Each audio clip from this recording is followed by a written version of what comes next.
One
is shot. That's the man there, Myrtle. The shit is a little bit closer to him, but one make it 50 up to 70. Beautiful shot of a good one.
Unbelievable.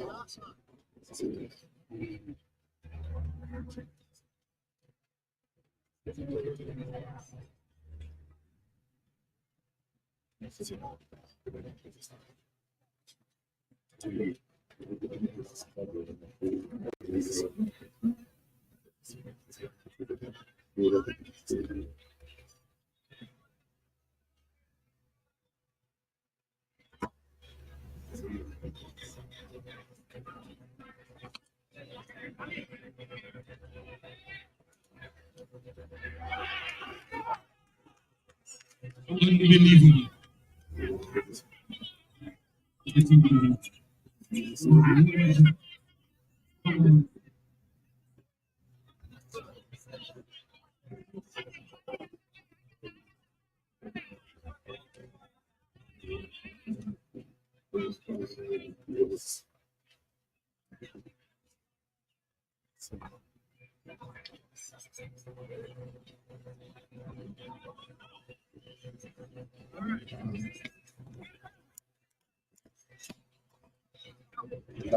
Close.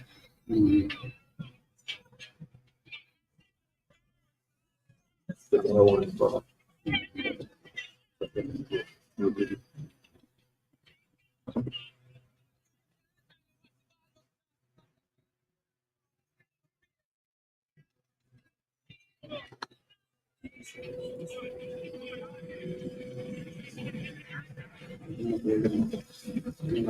first 10, I'm telling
Also tell them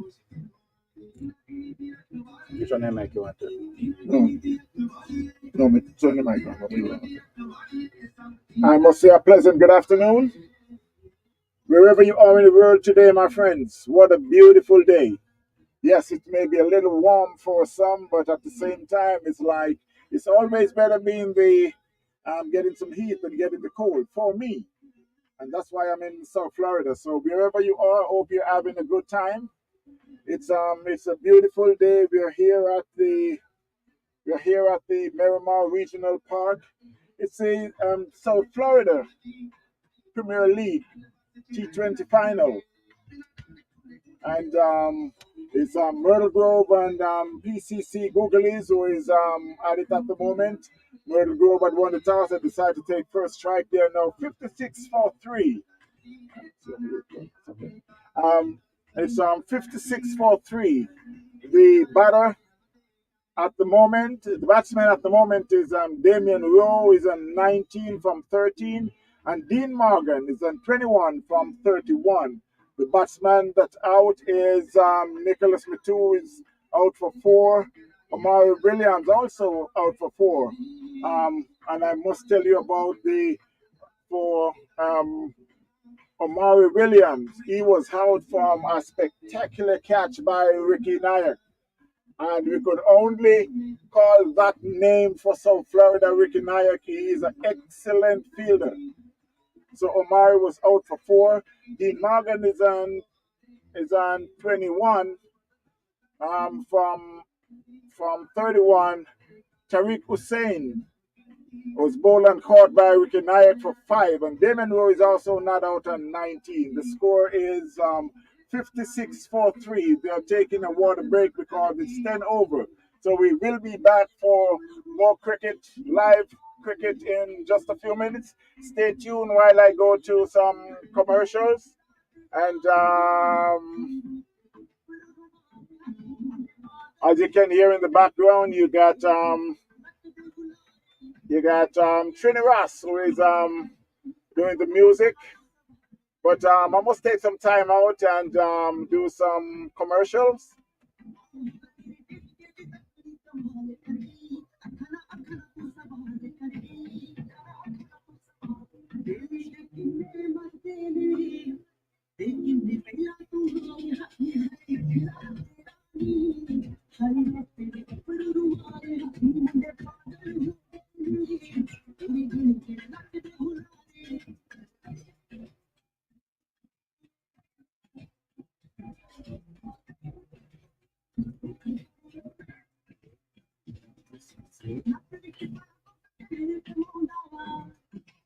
Yeah, this I just yeah.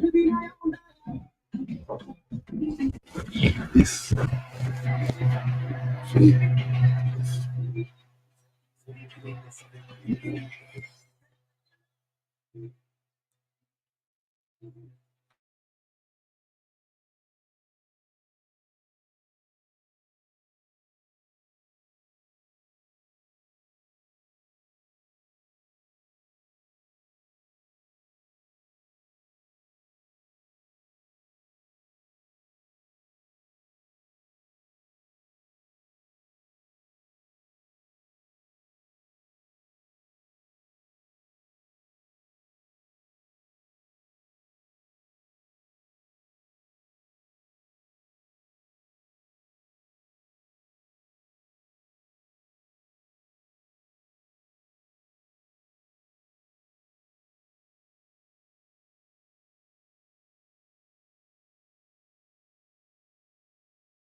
Unmute right there. Oh.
All right, so we resume after the 10 over break with Myrtle um, at 58 for free. I have with me here uh, Vasu Mole, our hard-working treasurer of the South Florida Premier League. I'm, of course, yours truly, Roger Tracy, president of the South Florida Premier League. Vasu, um, how do you feel about the position that the state of this game at this point with Myrtle Grove at 58 for free after 10 overs in the grand finale? Myrtle Grove, they are in decent position with the main batsman B Morgan and the women row. Till the time they are in the crease, they have the hopes. But the spin is what Ricky and Jasper they are doing really good, and one catch miss from the Googlies is going to cost them.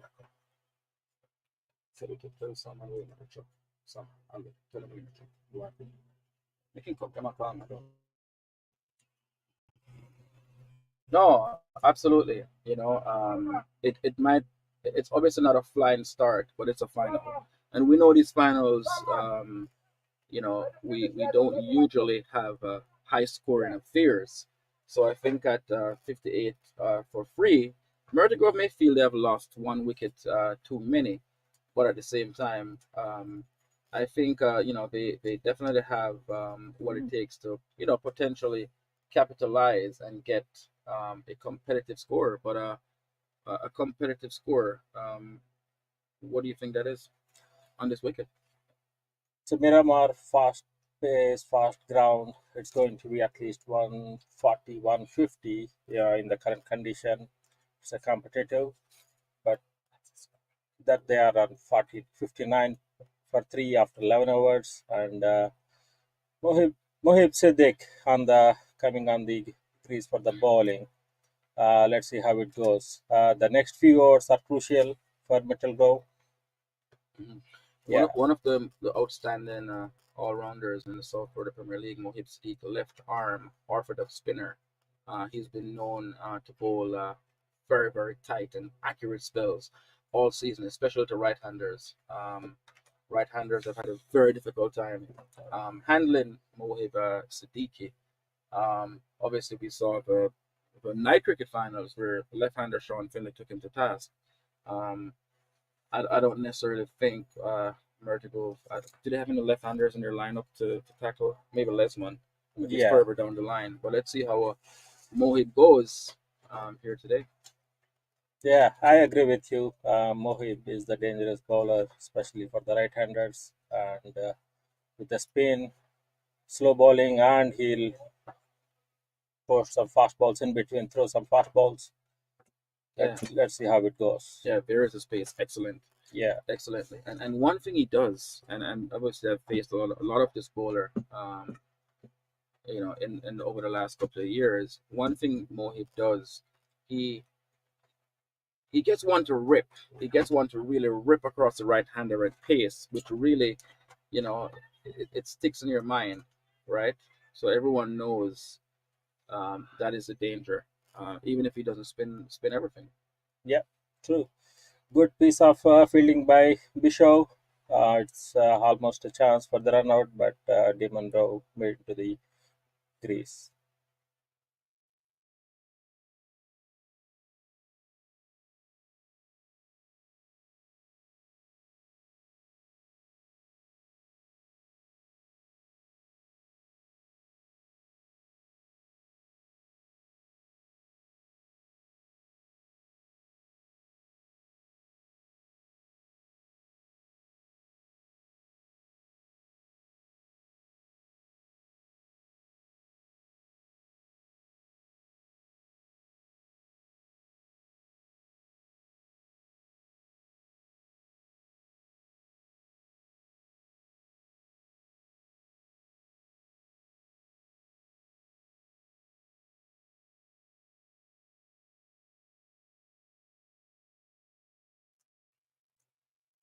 So 11 over is gone after 11.4, 6 to 3 for two. Dean Morgan is dismissed. It's a big wicket. It's a Soft, big wicket. yeah. That's why Mohib Siddiq is dangerous. But I think that's a fairly soft dismissal. Yeah, it's Short of easy. a length ball, and he just patted it really to short cover. Straight to the fielder, and Yeah. it's a easy catch. Yeah, who's the fielder there?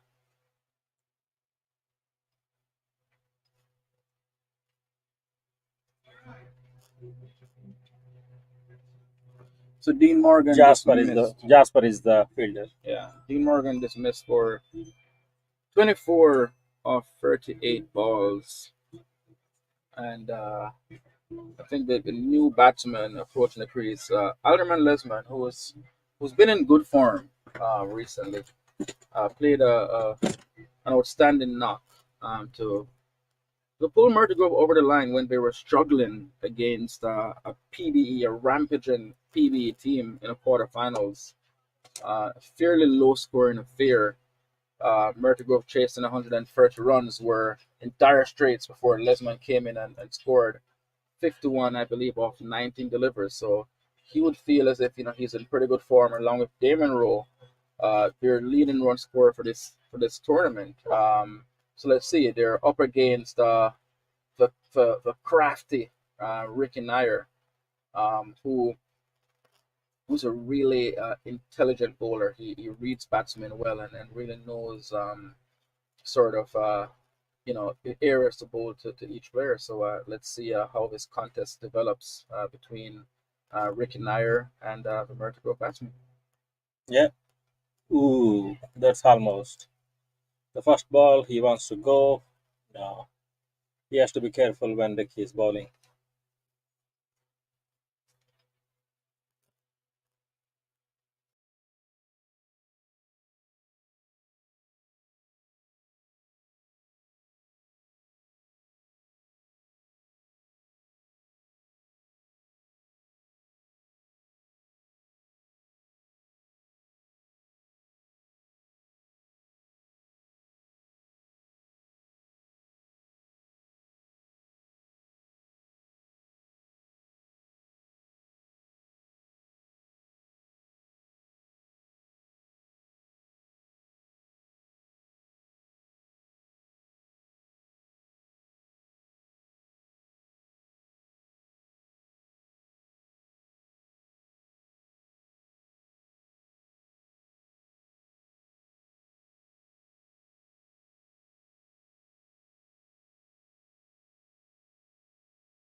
Trouble here for Myrtle Grove. Stop. Ricky Nair, Stop.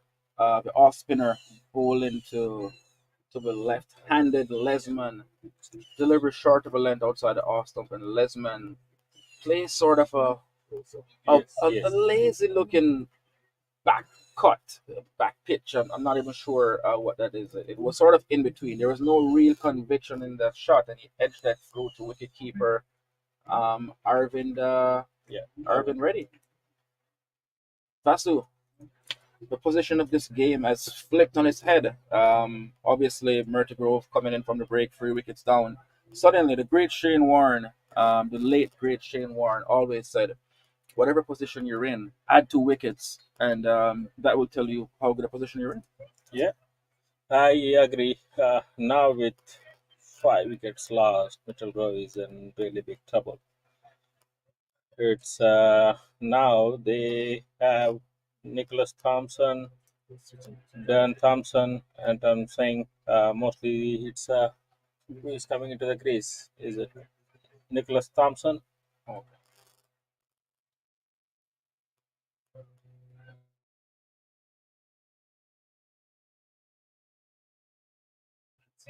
Yeah. Who came into the crease? Is it Myrtle Grove, the defending champions, in the spot of bother here against a rampaging PCC Googlies who are looking to become first-time champions in the South Florida Premier League. In fact, I don't believe the Googlies have ever won a title. they did in the before GCCL? Mhm. They do, yeah, they do one of the series, Mhm. but in SFPL this is going to be the first time. Always a competitive team, always a feisty team. My team, the Palm Beach Hurricanes, we've had a lot of battles with, semifinal and quarterfinal battles with the Googlies team. Always been close battles, but this season they've gone one step further.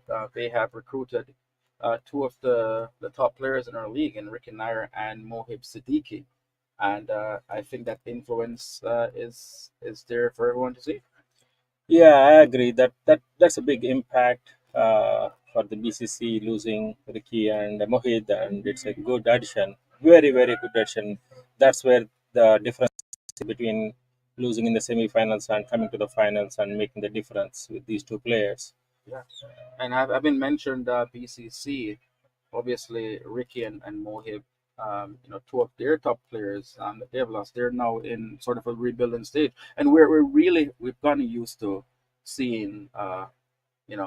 Pink has been synonymous with finals here in the South Florida Premier League over the last 3 to 4 years.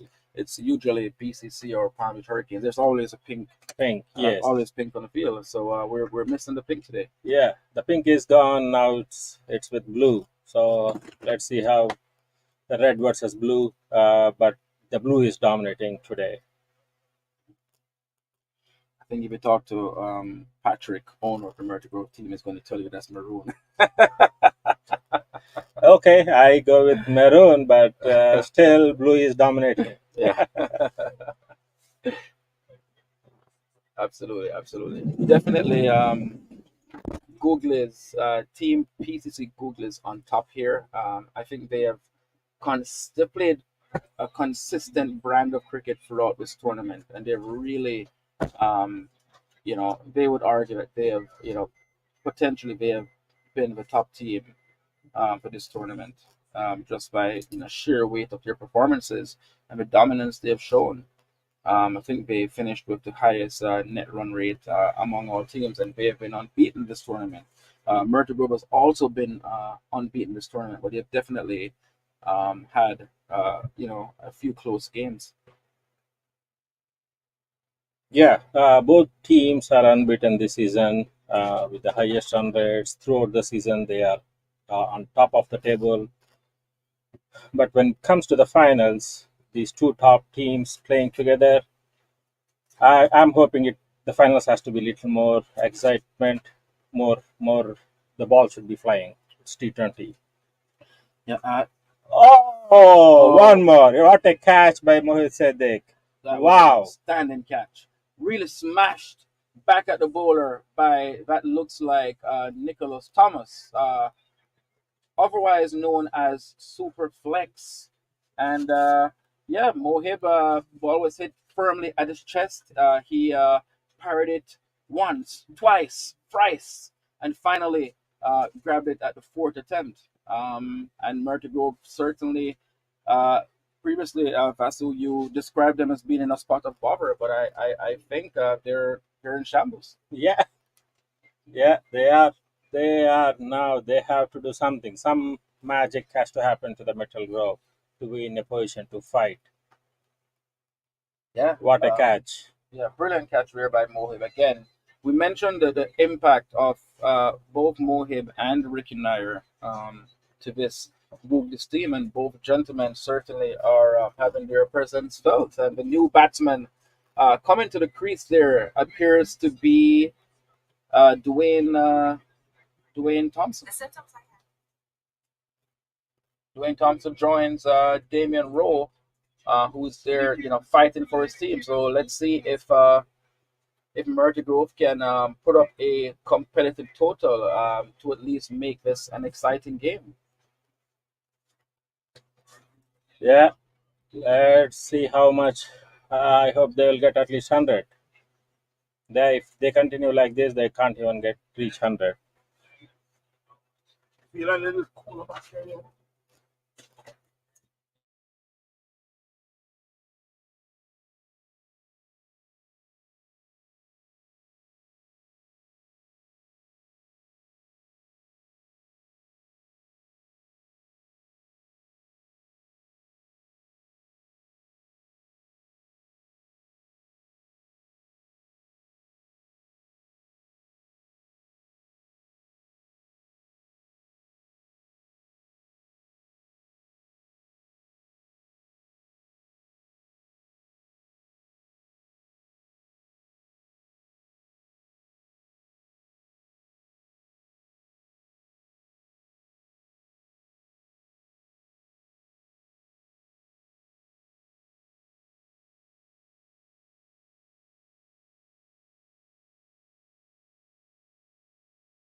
Now, Vasu, based on what's happening here, again, it's a final.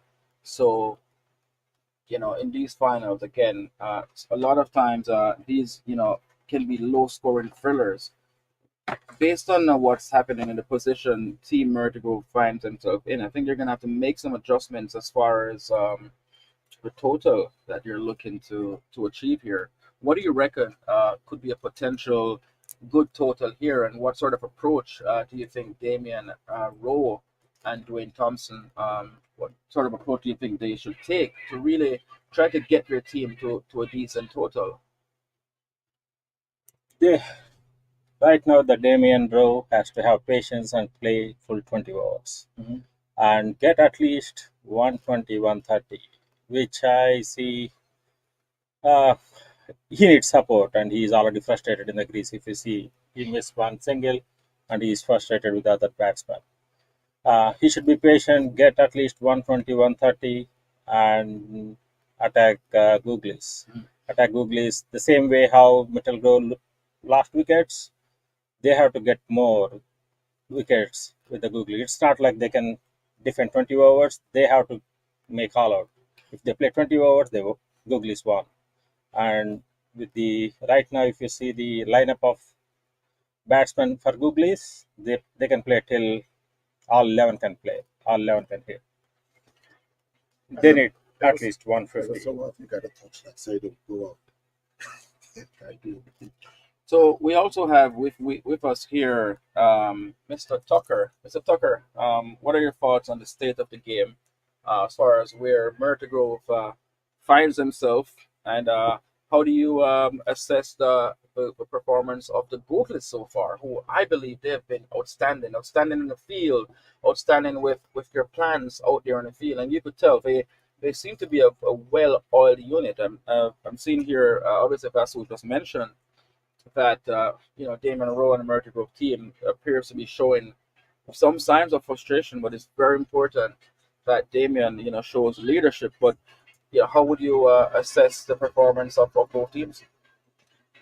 The way the game is going right now is, you could say, Googlies are more of a control, more, you would say, a higher percentage in the game. But at the same time, this is T20. And although it's 6 wicket, Myrtle Grove have a deep batting, 72 for 6. Myrtle Grove have a deep batting. Um, it's They have Antoine Singh, Gaston Walker, and Myrtle. So, and with Damian Rowe there, all you need is for the guy at the other end the batsman at the other end to just hold his own. And Damian Rowe, as you know, he can smash it. So, right now, I think it's still pretty much, they're not too far away from, in percentage, from Googlies. Yeah, I mean, I reckon with 6 overs to go, if they could travel at 5 or 6, runs per over for the next say 3 overs, which would take them to about 90 in 17, then they could really set themselves up, hopefully, for a big last 3 overs, which could potentially get them to a competitive score of around 120, 125. It's a finals, and again, runs on the board in a final, you just never know. Yep, we 120, 130 in T20 in Miramar. Not that great score until unless your bowling is your strongest and you can take wickets every over. So you reckon 120, 130 still would not be a competitive total? Yeah, yeah. If you see the semi-finals, Googlies, they chased like 190 in same Miramar North ground. You see, if you look at the game right now, one of the good thing Myrtle Grove have in their seat right now is, this is Ricky Nayak last over, and with that is like, and Ricky Nayak, I would think that is one of their top bowler, and that this is his last over. So it's like with 5 overs after this, then I think Damian Rowe would start to step on the gas.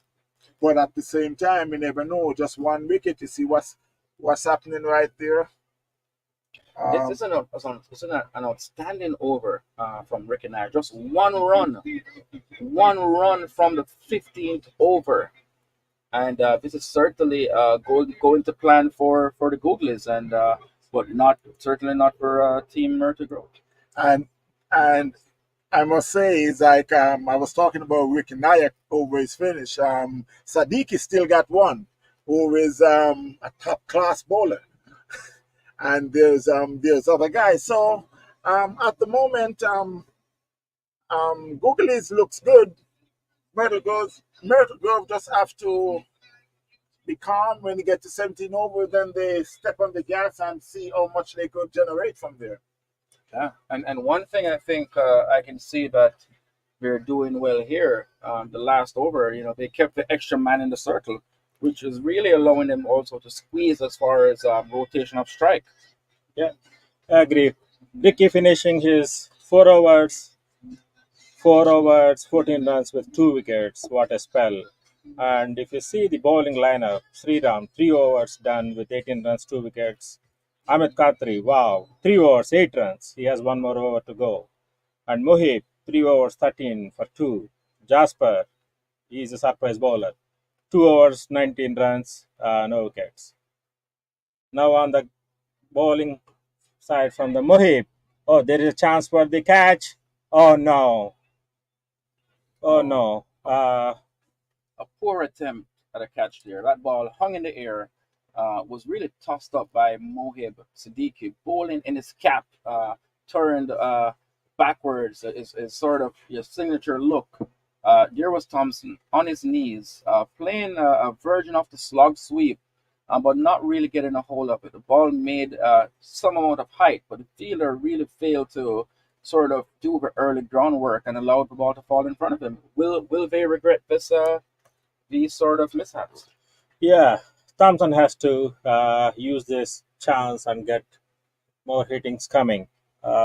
It's a dot ball Yeah. to, Now that ball was played into the space by Damian Rowe. The man ran around from the third man, ran about 10 yards. That really should have been an easy single here. What happened?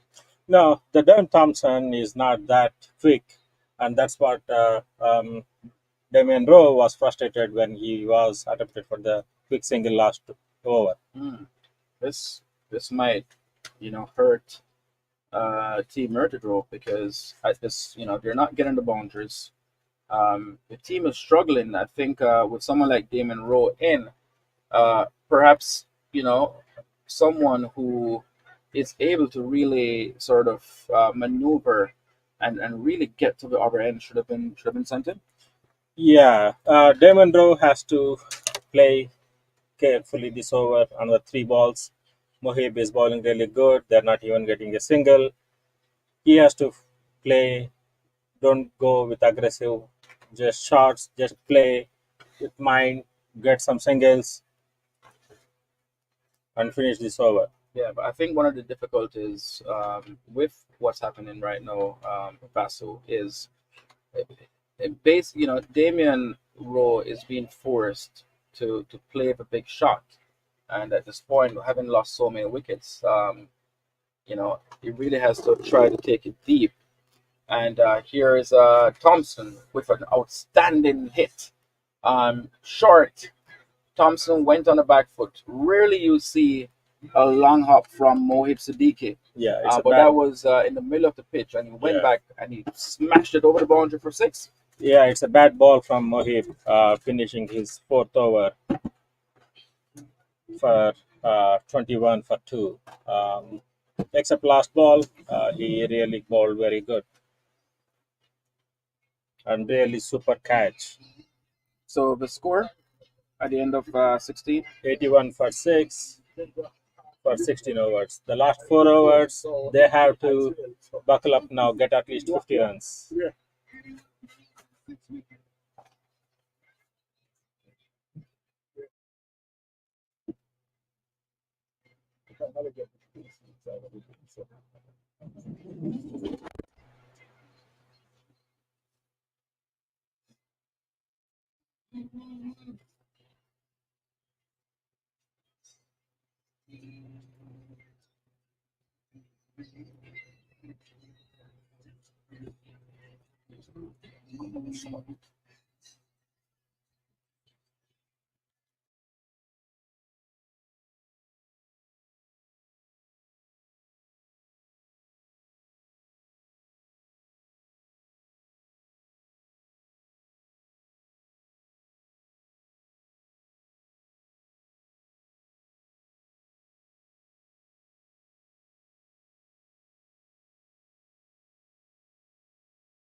Like, share, and subscribe. TVN Power, TVN Cricket Power Play. Um, Elton Tucker Sr. Bringing live coverage here from Miramar Regional Parkway. It's a South Florida Premier League Spring T20 Cricket Finals, a game between PCC Googlies and Myrtle Grove CC. Myrtle Grove CC, the defending champions. PCC Googlies looking to become champions for the first time of South Florida Premier League. For your cricket gears, Bert Davis, BD Supplies. For all your real estate, commercial, contact All Points Realty and Investments. Patrick Samuels, the owner of Myrtle Grove CC, for all your commercial real estate.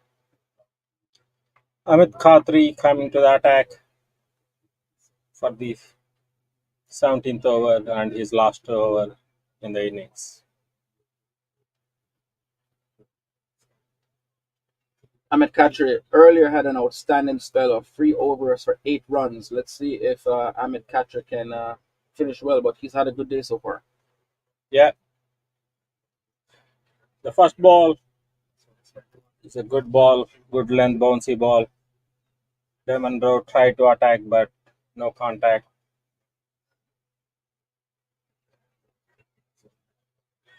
Uphill for LBW. It's going leg.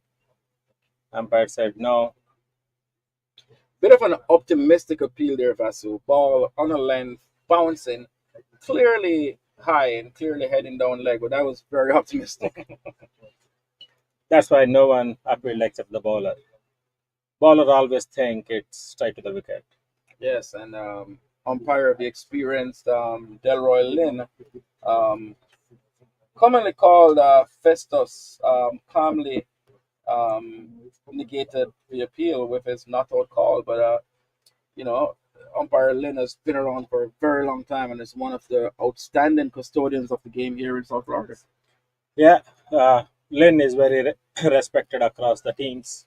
Same as Hartley, they both are here for a long time, very much experienced. Everyone loves these two umpires. Absolutely. And Vincent Hartley, as you mentioned, the leader of the SFPL umpires unit.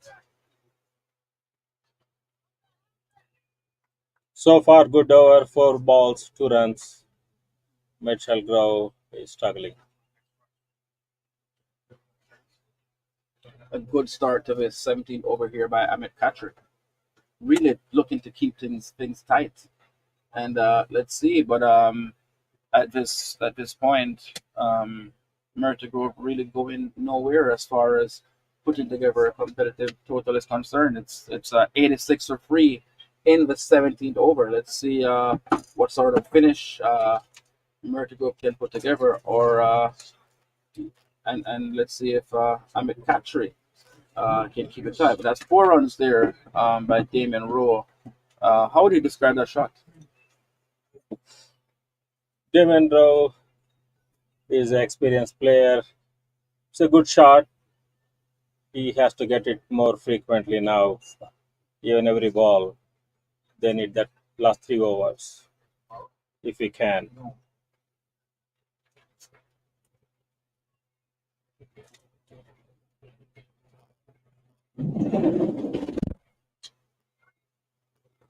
YouTube machine. It's a full toss and 4.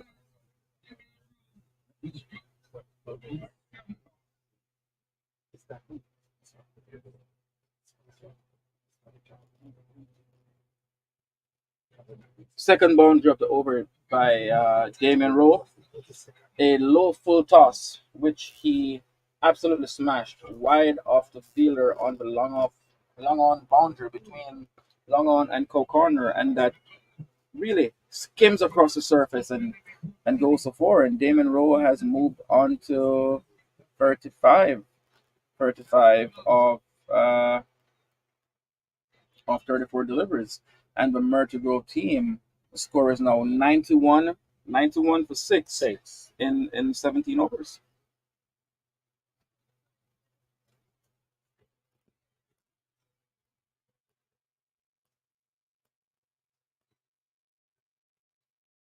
What do you reckon would be the plan for Googlies going into these last 3 overs, and who do you reckon are sort of the best placed bowlers to finish here at the death? They have to bring new bowler. They are trying to. Jasper is done with 2 overs. I don't think so. Jasper is trying to come into attack. They have one Sriram. They have to bring on the new bowler. Mostly it's going to be Bishop. He is an experienced bowler. I'm surprised he didn't bowl till now. But yeah, I think he is coming into the crease. But Bishop has always bowled at the end for Team Googlies, right? He comes in, he bowls with some amount of pace and aggression.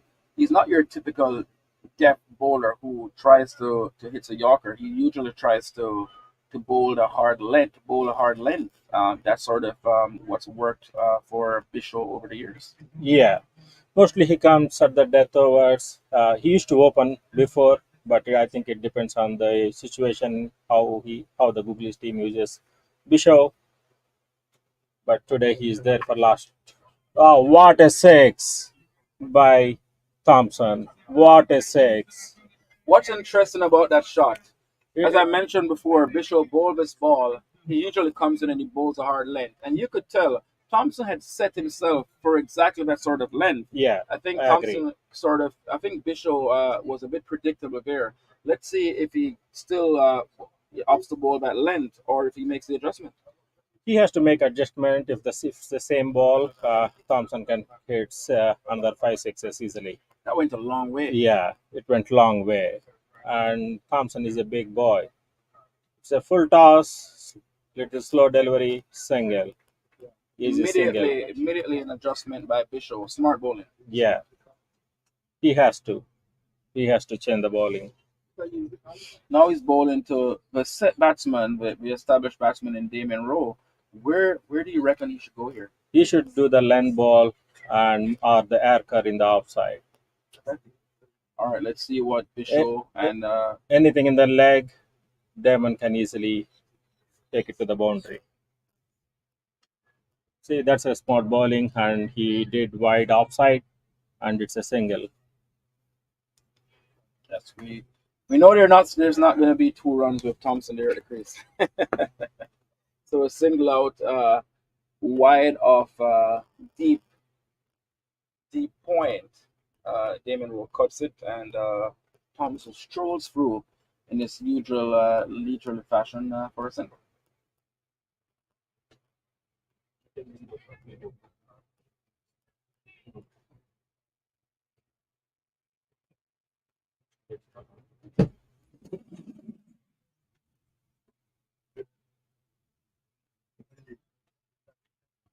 So a decent partnership developing here between Thompson and Damien Rowe, looking to really stage a bit of a recovery for Team Myrtle, who really found themselves in a spot of bother. So certainly they're looking to see if they can put their team into a somewhat competitive position. Again, it's a final, and in a final, runs on the board. You never know. Once the opposition, you have runs on the board, and you look to really, bowl tight and sort of take your catches in the field and look to really be sort of aggressive in your intent and the way you approach fielding, anything can happen. And here goes again Damon Rowe, sort of hoiks this one over backward backward square leg, and he gets another boundary. So Myrtle here in the latter stages, looking to mount some uh, you know bit of a fight back. It's a good over for Myrtle, coming 13 runs. They need couple of overs to go.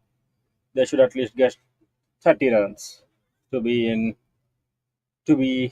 in good defendable position for the bowlers. Yeah, so that's what's called it. He reckons Myrtle can potentially get 30 runs from these last two. I think that's a bit of a stretch. I'm not sure if 30 runs seems to be a lot for these last two based on how Googlies are bowling and based on what's going on there, but you never know. But still, I'm not sure if 130 is going to be enough against this Googlies team. But again, Myrtle, they're really going to have to, sort of fight very, very hard to make sure that they make a sort of a game out of this finals. Yeah. So now Sriram is came to the attack before 3 overs, 18 runs for 2 wickets. First ball dot. He's also a very smart bowler. He can swing the ball either directions. Excellent delivery, a good proponent of the wide Yorker there, which has proven to be an effective delivery. I think someone like Thompson, Serum might have noticed that he's really looking for length. He's looking for the length that he could get under, and we know Thompson can be a powerful striker of cricket ball. So let's see, outstanding.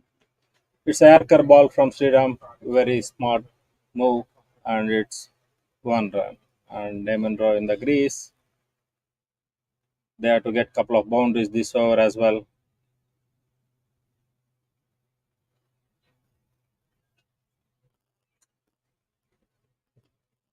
So Damon Rowe comes into strike against Sriram, who has bowled two good Yorkers to begin this over. Let's see if he can finish this out well, or if Damon Rowe can make something, can work some magic for his team. Oh,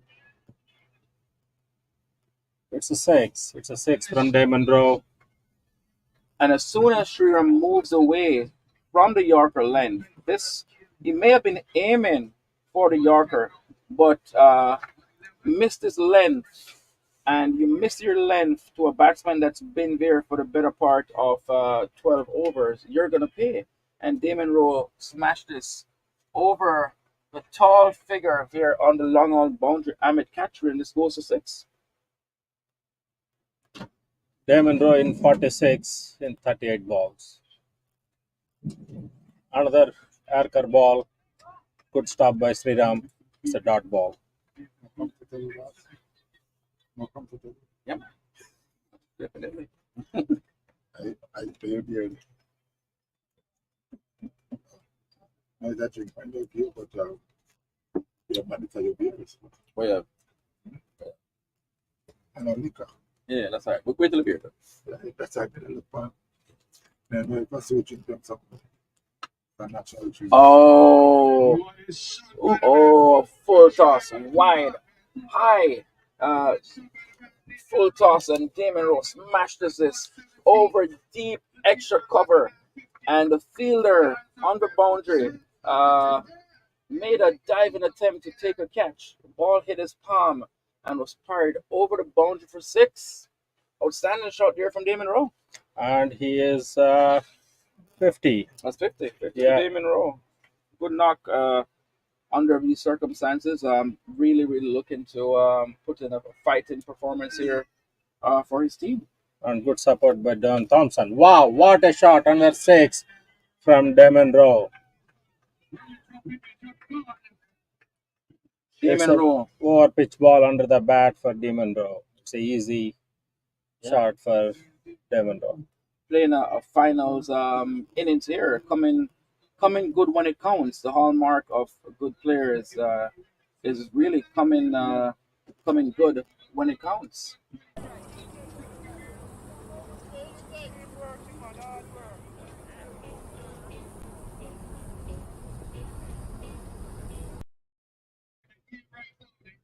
The total score reaching to 123 for 6 in 19 overs. Last over to go. Let's see who is coming into the attack from the Googlies. It has to be Busho, not Jasper. Yeah, Busho is coming to the attack. And I think Vasu, you may have been right there. You mentioned that potentially Myrtle was looking at 30 runs in the last 2 overs. Well, I think they're well on their way. Potentially, they could get more than 30 runs at this Yeah. point. They could even end up with 140, Yeah, which would be a very competitive total. Yeah, 140 is good score to defend, to for the bowlers to be in comfortable position to attack, and they should get under 17 runs in this last over, close to 140. Well, let's see. The length that Bishop bowls here will be key. So let's see if Bishop could hit the right lengths in this over.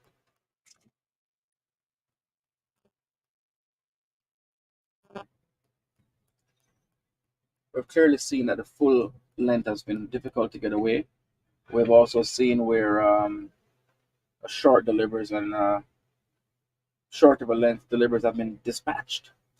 That's a good move by Thompson as Damon Roy is in the attack, and he is the settled batsman. It's a single and give batting to the Damon Roy.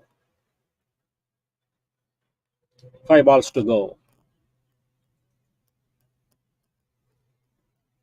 Wow, what a shot! What a shot! Demendra moved across and hit the ball to 6.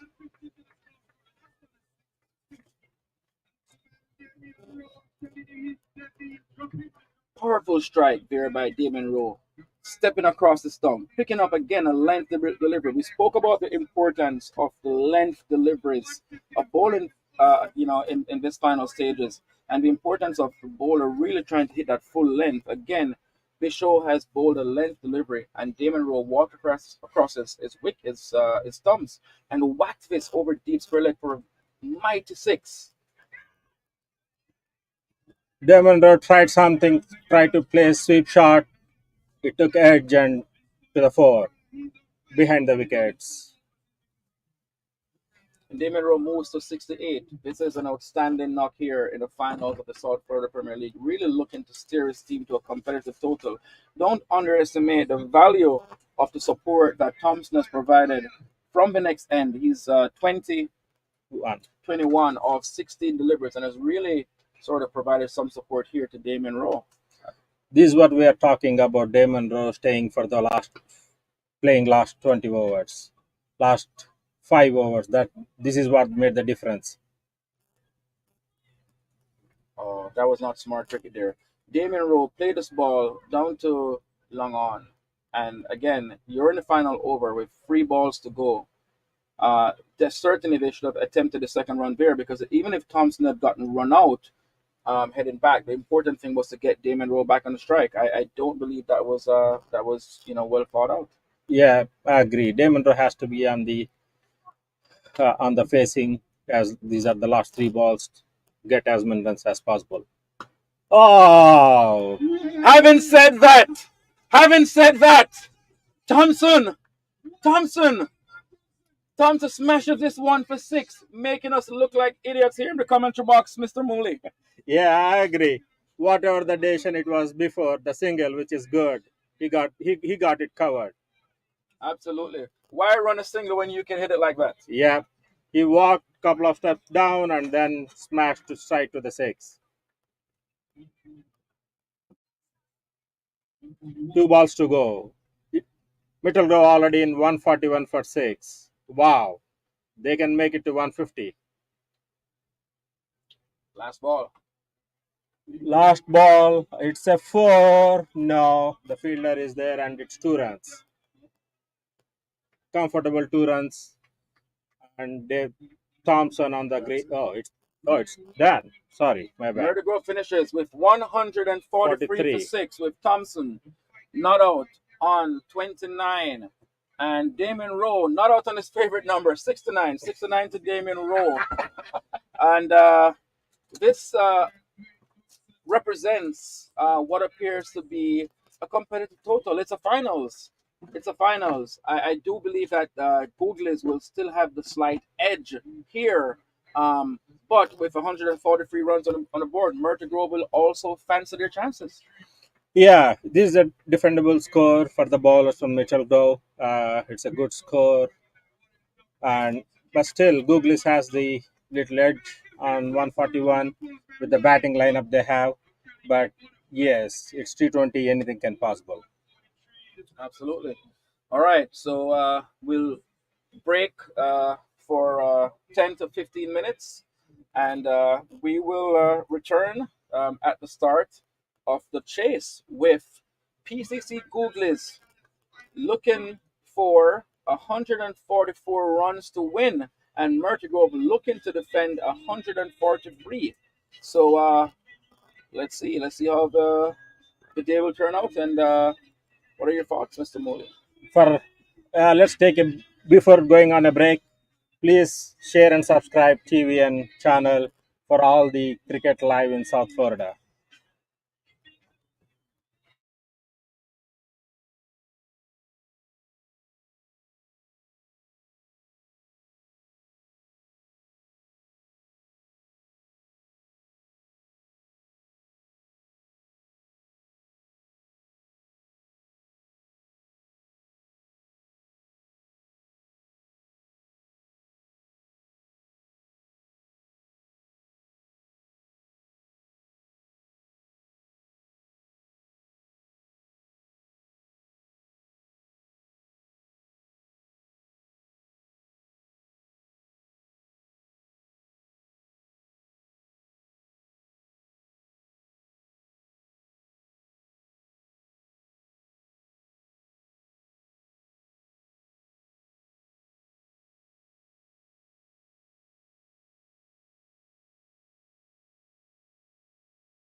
Again, we continue. It's a beautiful day. We're here at Miramar Regional Park.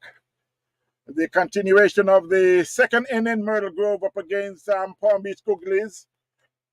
Myrtle Grove would bat first and make 143 for 6 in their 20 overs. Googlies are now replying their 4 for no loss. You got the batter is Aravind Reddy and Sharma. The bowler is Edric.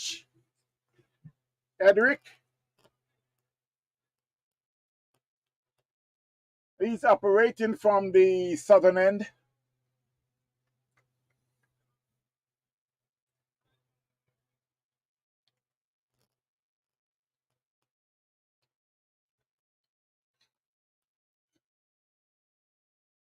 You got a second slip. You got a third man. You got a man at cover point. You got a man in the covers.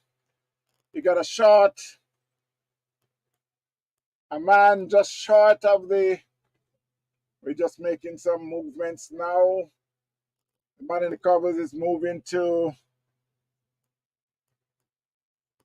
It seems like it's going over to square leg.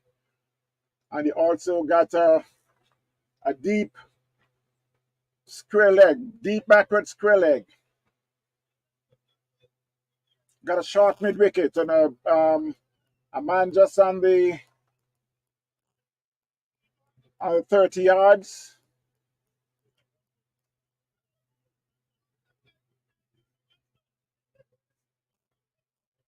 It's Edric again. That one plays and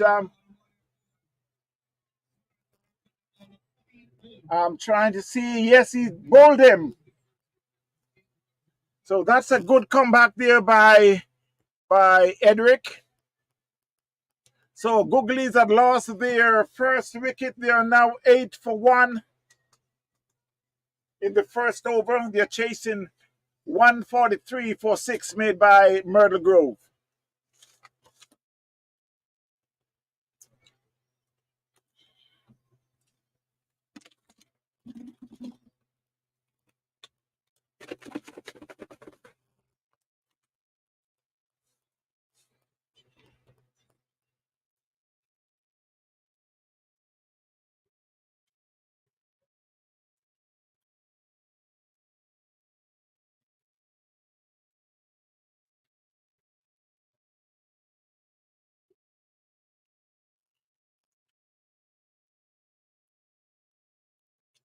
So while the score is 8 for 1, Googlies, the new batsman, still waiting on the update from the scorers.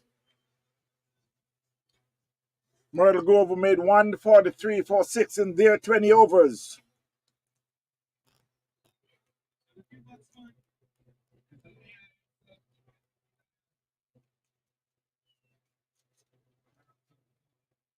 So it was just confirmed that the new batsman is Ricky Nyack.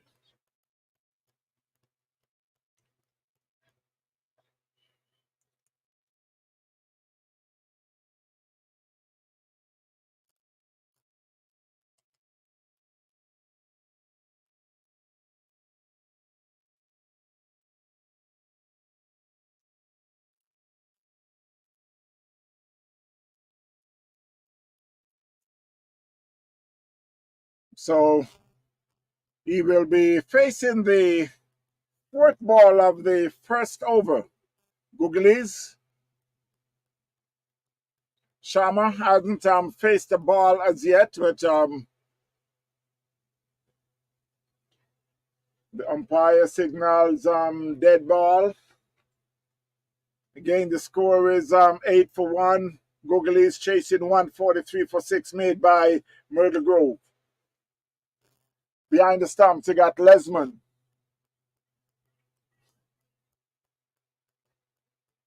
You got a first slip.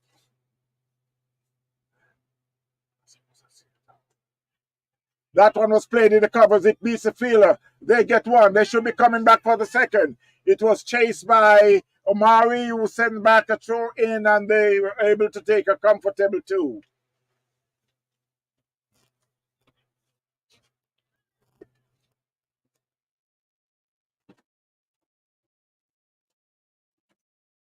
Don't go too far. I want to see you, Mr. Williams. Don't go too far. I would like to see you, sir, please. Yeah, hold on.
But Roger, like you love passing there.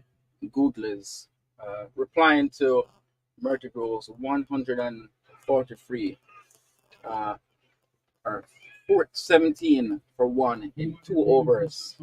The wicket of Arvin Reddy was lost after a bright start to the second innings.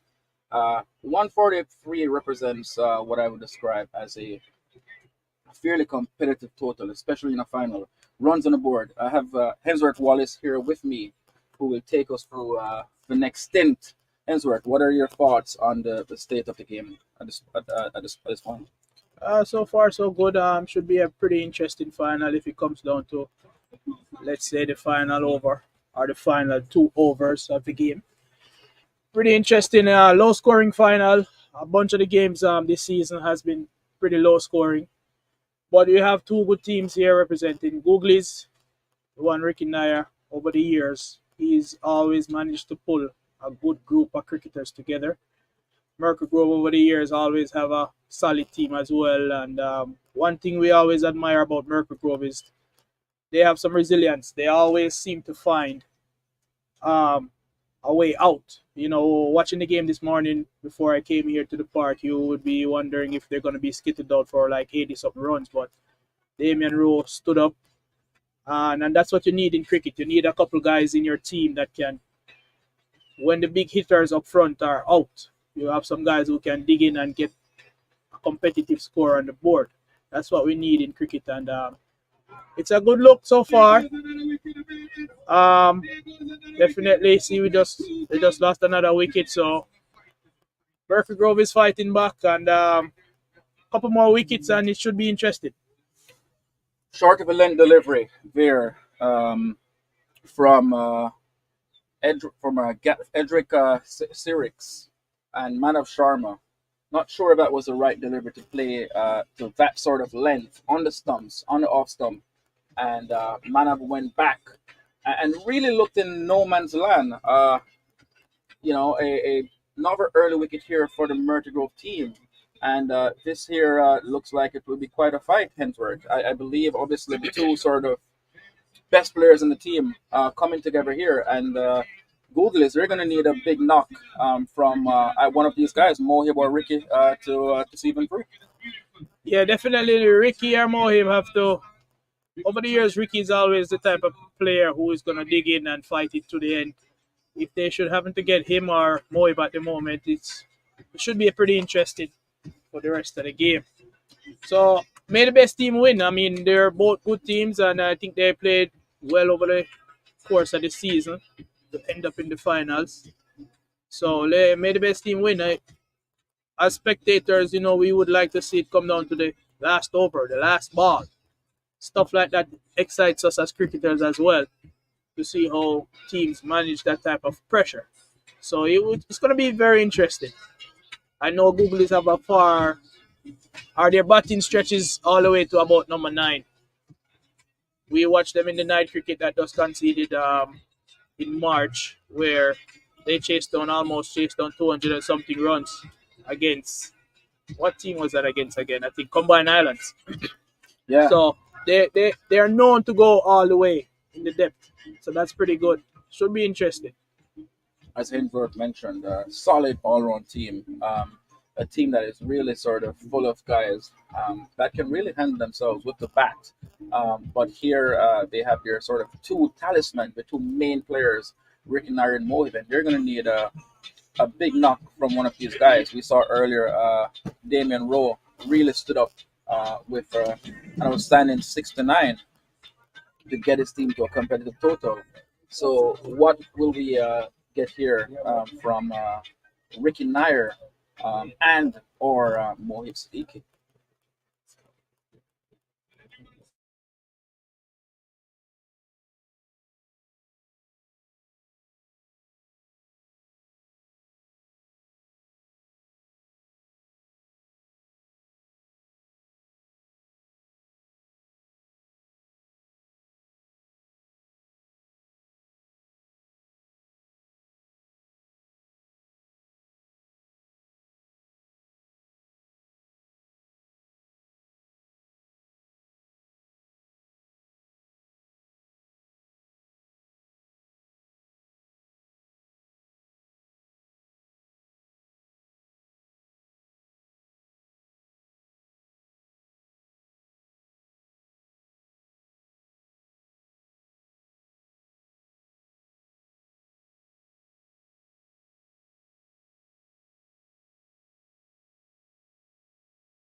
Tight run there, struck to the man at mid off by Mohib. That was a tight single. Risky stuff here from these two batsmen. Is that a bit of nerve setting in this final? Yeah, definitely. Finals, a lot of guys can handle the pressure. It's just like teaching students in school.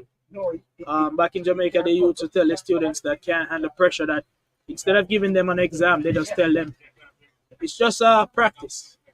So some of these players need to adapt to that scenario where it's just another game, it's just like practice, and hold their nerves together per se.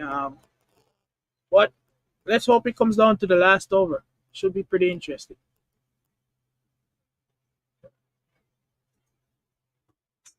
And Ricky Nair gets a ball outside the leg stump, which he turns down to deep fine leg, and they scamper through for the second. What do you reckon the approach? Obviously, early wickets lost here in this chase.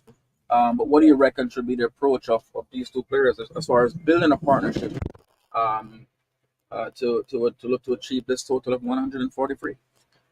Over the years, Ricky Nair has proven his character is not the type to go out and beat ball per se. He's going to play himself in and he's going to assess the game. One of the great cricketers of South Florida where his mental stability is very firm. He has the talent and his mental capacity is also good. He's always one of the cricketers that we all look up to as far as his mental. It's not about hitting sixes and fours. He has the ability to read the game, and over the years, he has proven that over and over again. He analyzes the game very well. If bad balls are being bowled to him, he's going to score off of them. And then Moib is that type of cricketer too. I think in South Florida, Moib is one of the cricketers who is all-round. Bowler, batter, great fielder. If he's feeling in the field, try your best not to hit a ball in his direction. Either you're going to get run out or you're going to get caught. So it should be challenging, but if Myrtle Grove holds it together and they have a plan, you have to have a plan. And that's a 4.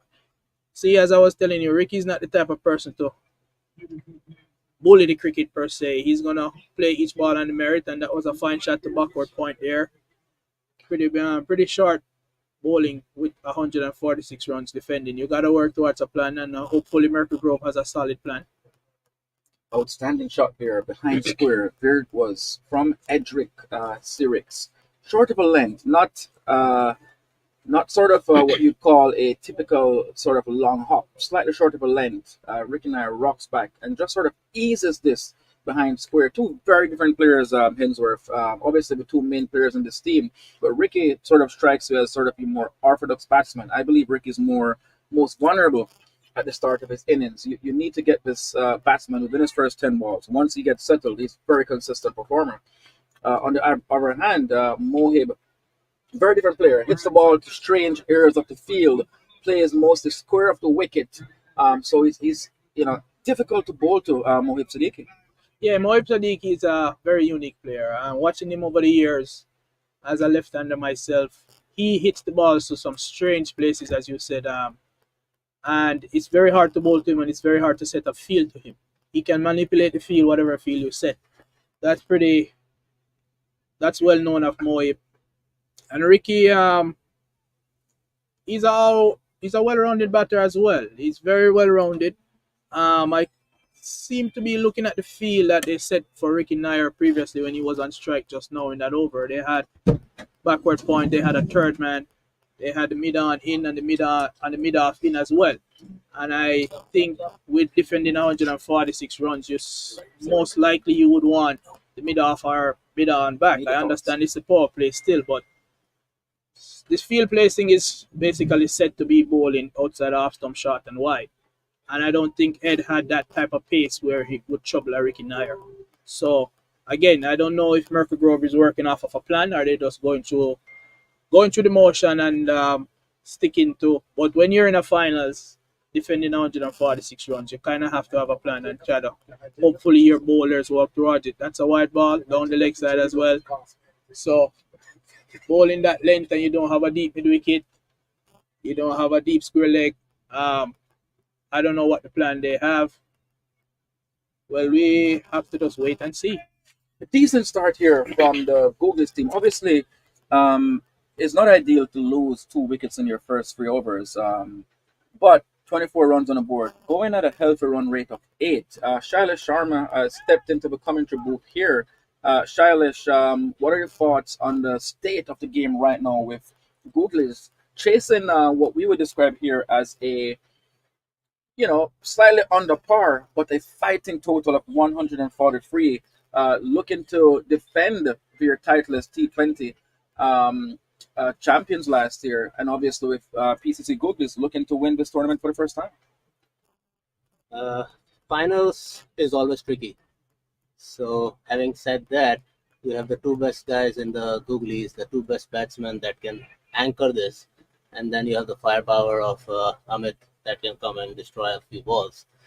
So, I think it's a good start. Yeah, 2 wickets always gonna hurt in the end. Now you have 8 left, where you can not much gamble much until 100 at least. These two guys are the uh, main partnership that needs to build upon to at least 10 overs. And runs are not going to matter. There's not much on the board, 142, but its final is always tricky. Few quick wickets that can turn around. But Ricky and Moheb, if these guys stay around for 8 overs, they'll get them to the position where they can easily take it down.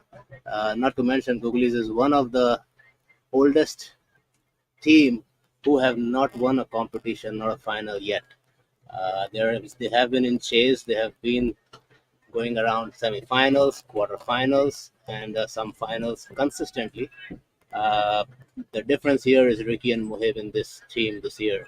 And those are the two best guys you guys have on the field. So it's even at this point. It's going to be a tricky final for both. Hensworth, from a Myrtle standpoint, what do you reckon they need to do to really sort of make inroads into this Google's batting and to give themselves a competitive a chance here to defend the score?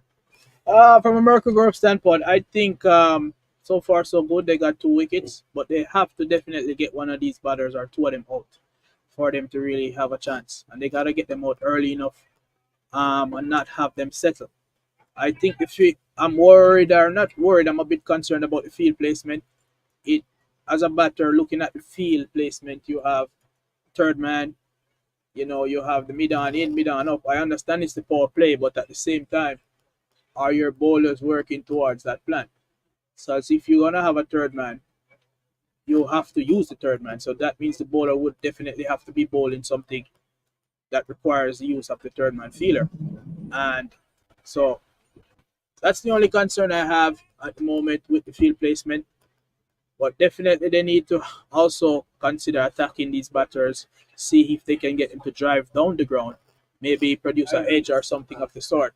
Because the ball is fairly new as well, and the overcast conditions also might give a little swing on the ball. So hopefully they have a plan, and hopefully they're working towards this plan. And knowing the batters that are at the crease, I know that they're going to dig in, and it should be very interesting. A team that usually See, same thing I was talking about producing an edge. You can't you have to pitch up the ball to a Ricky Nair. He's gonna drive through the cover. But you can't play defensive because you're looking for wickets. Now that edge produced a while ago went straight to third man. So the third man just threw the ball in and they got a single. So there you go. If you're looking for wickets, you got to set the field looking for wickets. You can't have a defensive field with a third man and the bowler is not bowling short and you don't have any slips in. So pretty much concerning right there as far as them getting some wickets. Chances are if you had a taller person in the first slip or first or second slip, you would probably get an attempt at a catch a while ago. Yeah. Score being 31 for 2. Chances are, if we had a slip in place a while ago, with the bowler sticking to the plan of pitching up the ball back off a length outside off stump, they might have produced a chance a while ago if they had a slip fielder in place.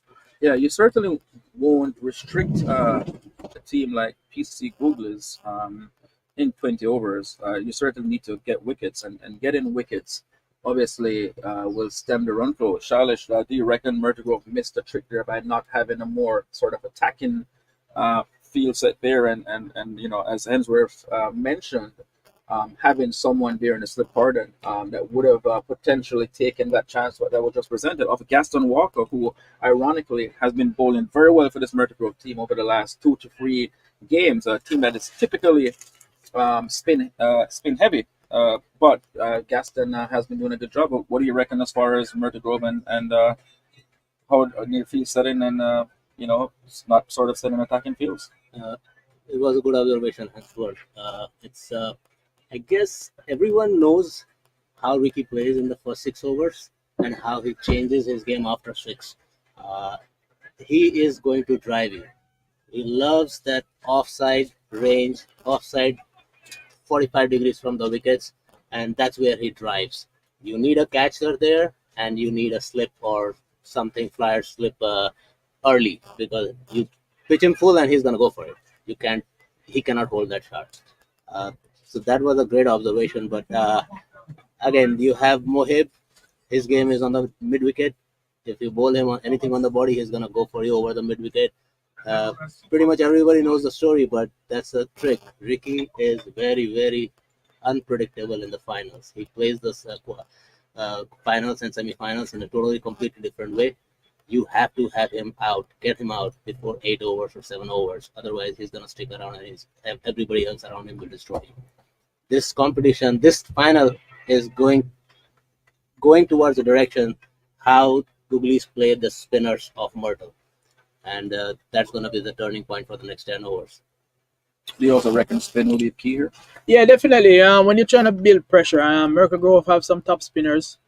This outfield is pretty fast. If you set the field the correct way and you bring on your spinners, I'm guessing they're gonna do that as soon as the power play is over. It should present a challenge as long as the spinners stick to a plan. But there you go again, as I was telling you, we still have a third man down there. I think that third man is being wasted. You have a third man, and that was Tariq. He was from third man to third man each over. So there again, you have one man out, and I think if you should have anybody out to a Ricky Nair batting, you definitely want to have a mid off or a mid on and have the mid on pretty straight. Pitch up the ball, look for some swing. Hopefully he can miss Q1 and you can get him out down on the mid on boundary. Because he cuts very well and he drives through the covers very well, but he doesn't go down the ground very well. And Ricky's a friend of mine, and I'm pretty sure that he knows. See what I'm telling you? That's a classic cover drive through the cover there, and that's 4 runs.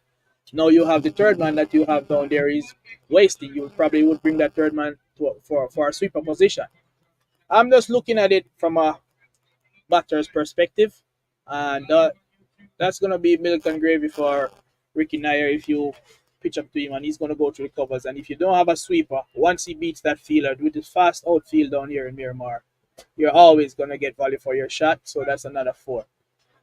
One of the intriguing aspects about watching these playoff games, and especially finals, Hensworth and Shiloh, is sort of looking at sort of the these phases and what appears to be the planning of these teams, how they're planning. One more 4. That looks like it's gonna go all the way for 6. Is it? Standing shot there by Ricky Nair. So obviously these bowlers are not bowling to a plan.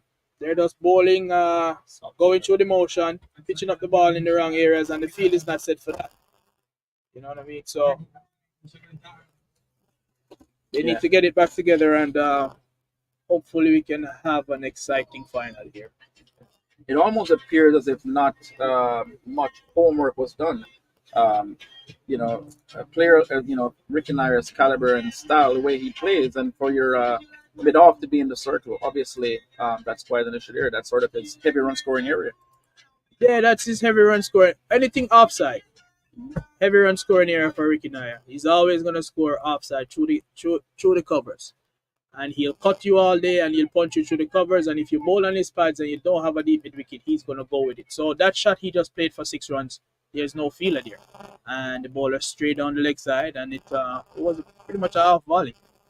So 3 runs being given away here. I don't know if they have a plan, but let's see. The score has moved on to 43 for 2 in 4.5. Wide delivery there from Thompson. Really not sticking to the plan here, a bit all over the shop, right? We see where one is full outside the off stump, we see where one is on the pads, and now we're seeing a short and wide delivery. Yeah, I don't think Thompson is working towards a plan. I don't know of Thompson to play cricket towards a plan. Um, so I personally want to use him in this point as a bowler. I still would try one of my spinners, my top spinner. They probably could even try Omari or Brooks. I understand it's probably 4 overs, but you could gamble and give a spinner 1 over within the power play.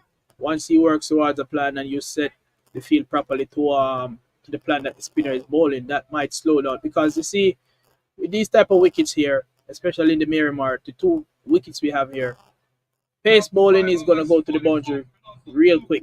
So if you have a spinner who's gonna bowl flat and outside off stump, you can work off that. Occasionally he might flight a delivery here and there. So 5 overs gone, and the score is 45 for 2. While Thompson is not necessarily known for his consistency, I think he's one that has been known to have a bit of a golden arm at times, and could this be sort of a gamble by the captain, really hoping to sort of prize out the wicket of Ricky Nair early? Shailesh, what are your thoughts on Thompson and that over? You got a four on a good delivery, and then you get a bad ball and he hits a six. Now you are in a position where you bowl. You need to stick with basics with Reiki. You gotta have him on the third stump on the offside, and you let him make his mistakes, his moves. Keep one boundary on the offside cover, so let him go for that, and then you just move it out as much as you can. You gotta swing it. You can't give him full on the body, short pitches. No, not too outside off stump. You have to have your length and the area mapped out. Otherwise, it's very dangerous. Like he showed you, 11 easy runs is over. He will change the game very quickly if they keep making these mistakes. And he's absolutely flown to 30 runs off 20 balls. So going pretty well there in Ricky Nair. Yeah, Ricky Nair is gonna score when you give him opportunities. As I said before, see now they are introducing a spinner in the 5th over. So I think that over that Thomas just bowled or just concluded from Thomas, I don't think I would have used Thomas to bowl that over. That was just 3 runs right there. You need somebody who can work towards a plan. A more established bowler. Now you have Brooks coming into the attack, and then you have Amari also. I'm pretty sure he's going to get the ball sometime today. Even Damian Rowe can bowl some spin too. And even the captain for Myrtle Grove, he himself is a pretty good spinner as well. You need people that can just work with a plan, and then in a finals like this, half catches, half chances, you're gonna have to turn them into full chances and take the opportunity. See, not a bad start there from Brooks. 1 run off of the first ball, and if the last over went for 11 runs.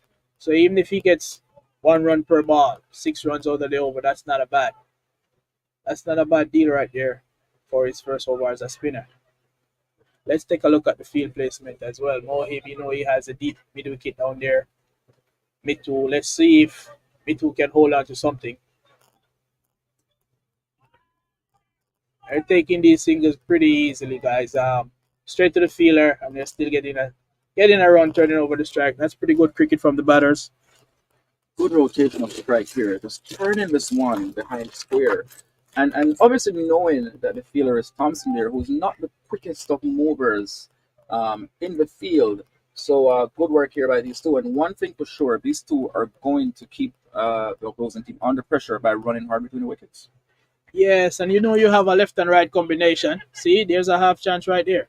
Going to mid wicket, attempted a pull shot there to mid wicket. So that's why I'm saying a bowler like Brooks should be introduced into the attack.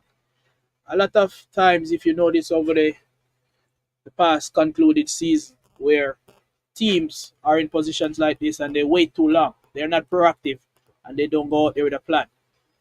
You have Brooks as one of your best bowlers all season. He knows how to vary his pace. He knows he gets some turn. You have to introduce bowlers as good as him into the attack pretty early.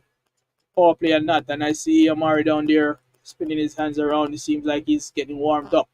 So it seems like Omari will be coming from the next end as well. See, even a full toss over pitch ball like that is just 1 runs.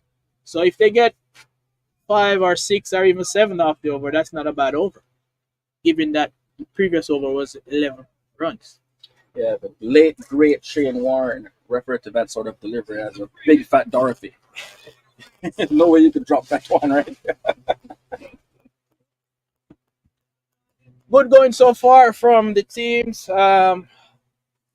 Hopefully, as I said, I want to see it come down to the last ball.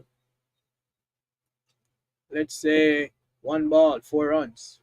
Pretty interesting stuff. You have the sweeper there. There you go. 1 runs. So it's now 51 for 2. 5.5 overs. So that's not a bad going.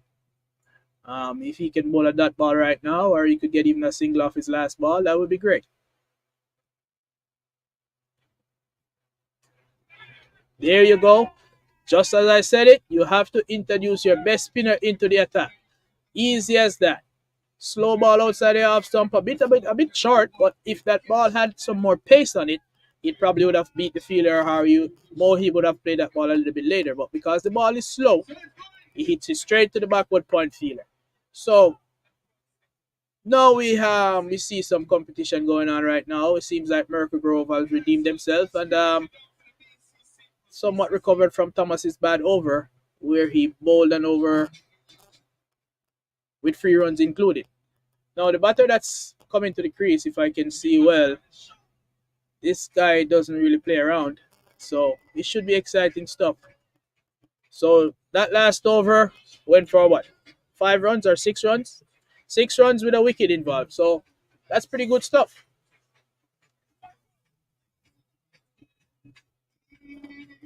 And let's see if we could see who this new batter is. Who do you reckon? Who's that new batter, Hensworth? It seems to be the I can't seem so good. Shah. Probably Shah. Shah. Shah. Let's just wait for the name to come up here on screen. But run scoring has certainly not been an issue for the PCC Googlies team. 51 in the first 6 represents a good power play.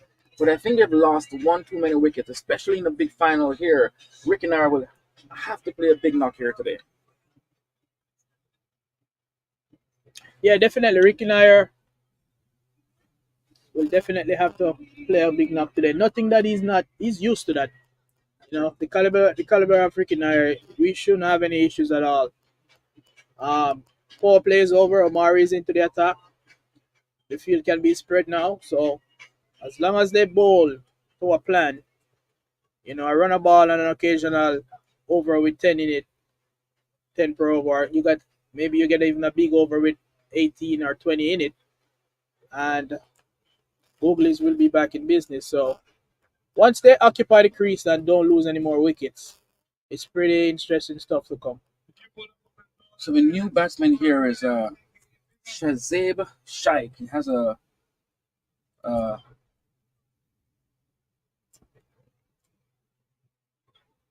batting record Shazam here Sheikh. of Shazam Sheikh. 98 runs, and it looks like a batting average of 19.6. So certainly someone who is capable with the bat. John and Rick and I are here, and they will need to put together a good partnership here for this Googlies team.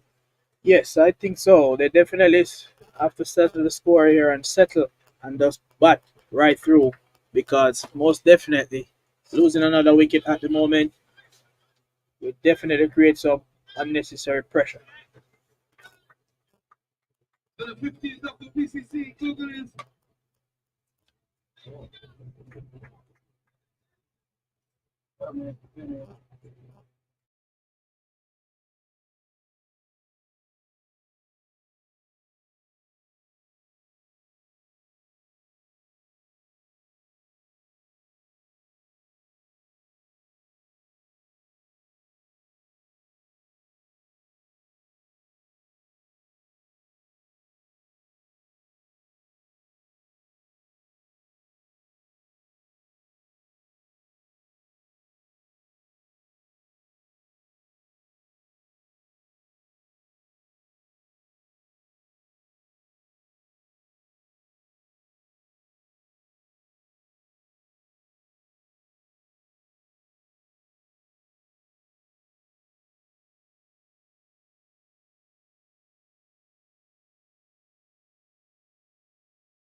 All right, there we go. So we introduce the spinners into the attack, and Brooks got a wicket in his first over with his last ball. The great Moib. As I said, Brooks knows how to vary his pace. So I guarantee if that ball was a little bit quicker, it will probably go to the right of the fielder, more backward of point, and he probably would have got a boundary. I think that catch was taken by Antoine, the great Antoine from out of Trinidad. Antoine has been fairly quiet playing for Myrtle Grove. Antoine playing for BCC was always a chirpy, noisy individual. Step into the crease, he will be on your case, telling you how much you cannot bat and how much you cannot score his bowler. A lot of vibes. Straight out of Trinidad. That's Antoine right there. But he took a pretty good catch a while ago, and let's see if Brooks can get another wicket in his second over. That would be awesome and put some pep in this game. All the way down to deep, long off to Damian Rowe. One of the better feelers, you might say, Raja, when it comes to feeling on the outfield and taking some brilliant catches. I've seen Damian Rowe take some superb catches, especially in finals, playoff games. He puts his all into taking a catch, and that's pretty good. Absolutely. It's one of those guys here in South Florida. If you hit the ball in the air anywhere close to Damian Rowe, as a batsman, you can start making your way back to the pavilion because you're 99% you're going to be out, right? Damian Rowe, Adam Khan, um, Gavin Wallace, some of those guys. Once you hit the ball anywhere close to their direction, it's a death sentence. Yeah, most definitely. Superb catcher. I think I will still rank. Of recent time, I think Damian Rowe has taken the number one position as far as catches and superb catches so far that I've seen in the league with my own eyes. Mohib himself too, the batter that just got out. He played some. He's a serious contender as well too. This looked like a run out chance. Ooh, nobody's backing up. Along with Ricky Nair, he's also an outstanding fielder. Ricky Nair is a great fielder as well. Very outstanding fielder. Mostly fields in the covers. Pretty good fielder right there. So a bit of a comedy of errors there from PCC Googlies. A bit of nerves showing here in the finals with a run-out opportunity at each end, 2 or 3 times there, but the batsmen in the end get away, and they are unscathed as Brooks continues his over. Yeah, a bowler like Brooks, you can always depend on to give you. If it's a 20-20 over game, he's gonna very rare you see his stats at the end of the game where he goes for a lot. Brooks is always gonna bowl some superb deliveries, and he's gonna keep the run rate down, and he's gonna get wickets because batters maybe intimidated by his size. The batters always want to take him on. I remember one particular night game, USA versus Jamaica, where he got his friend Omari out after Omari spanked him for about 3 sixes. Decided to go for the fourth one. And the same Damian Rowe took a superb catch. Ball went miles up in the air. Damian Rowe stuck with it and took a superb catch. But Brooks is that type of bowler. He's always going to keep pushing at you and he's going to tempt you. He might go for a couple sixes in the over, but if you're not careful, you might lose your wicket as well. One of the great things about this game, Hensworth, is the ebbs and flows of a T20 game, and this is a game that could change very, very quickly. We saw where the Googlies team had 51 runs in the first 6, but now we see where Myrtle Grove is sort of mounted a bit of a comeback. We see where the last 2 overs have gone for just 6 runs, and they've also gotten the wicket of Mohib Siddiqui, 8 overs for 57 runs. And I would say at this point, it's fairly even Stevens. Yeah, definitely.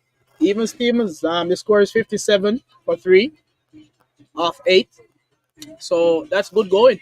Remember, at the fourth over, it was 40 something for 2.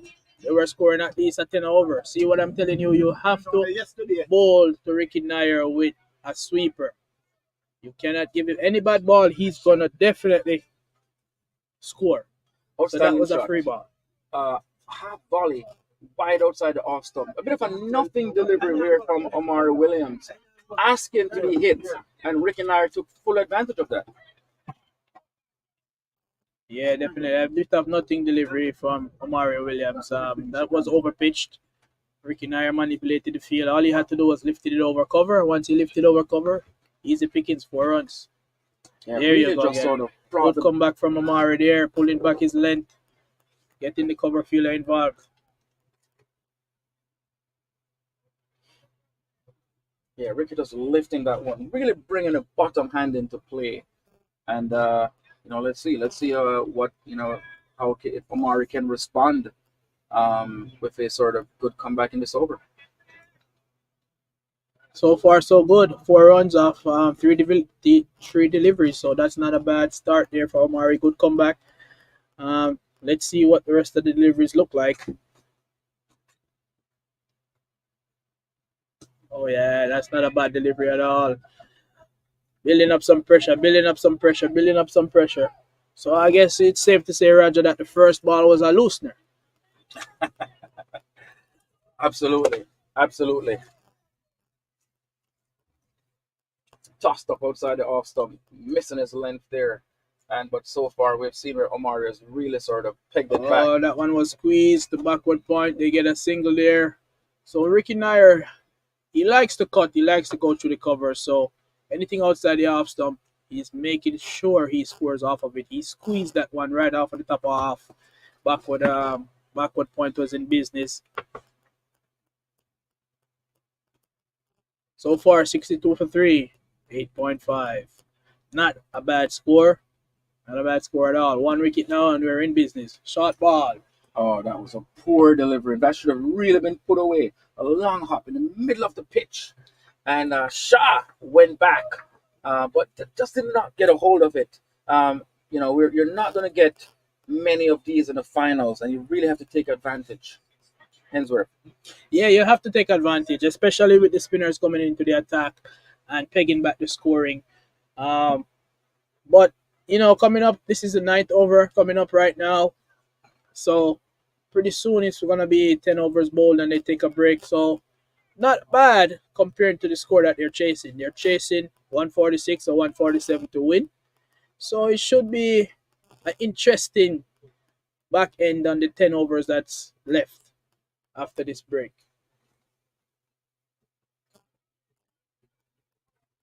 From a Myrtle Grove perspective, they would want to get to at least 70 by the break with no further.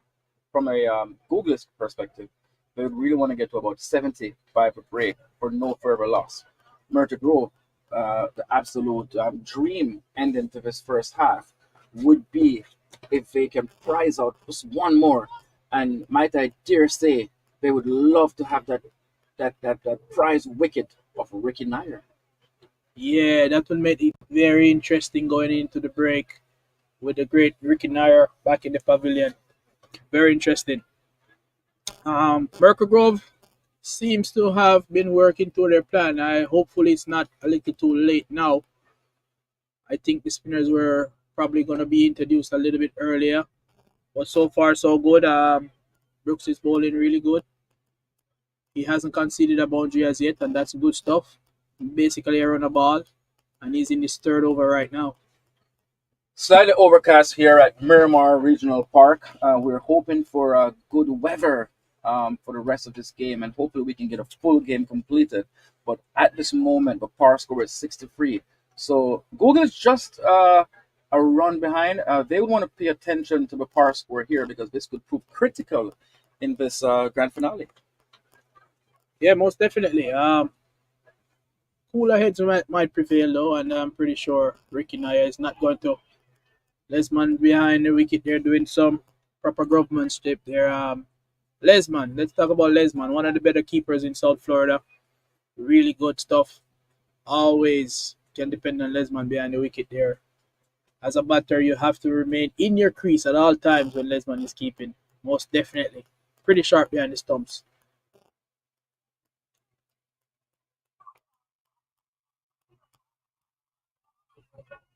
It looks like a 2 there. They took on the fielder in the deep there, mid-2.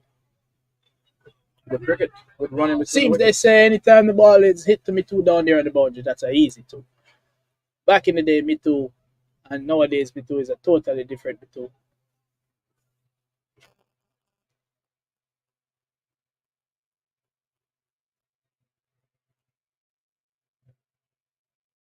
But as I say, Father Time is undefeated. Yes, most definitely. So Brooks is coming up to his last ball. This will concede the 10 overs for the day, for the first half of the game. And I would say, fair to say, if this ball doesn't go for a 6 or a 4, this first half is definitely a Myrtle Grove half where you have 68 runs or 67 runs off of their 10 overs with 3 wickets. I would say that this half, it could have been a better half for Myrtle Grove though. But after the first 10, 67 for 3.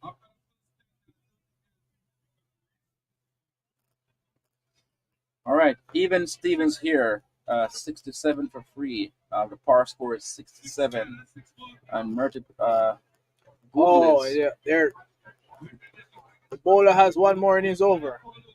Umpires are dropping the ball here. The umpire did not call over, or maybe we're the ones counting wrong. Somebody's counting wrong. 5 balls or 6 balls. Let's hope maybe this ball could get a wicket for them. Oh, that's a 4. So see, there you go. 73, 71 for 3. Outstanding shot there. Ricky Nair using his feet. Was down the pitch in a flash.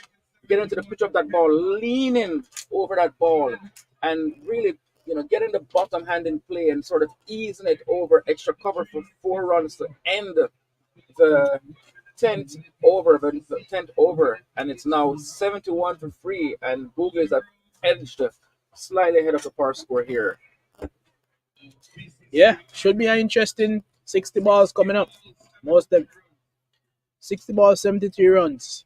Should be very interesting. They need Miracle Grove from a Miracle Grove standpoint. They need at least 3 solid overs that maybe 6 and over, and then you have to build some pressure. Hopefully, it comes down to the last over.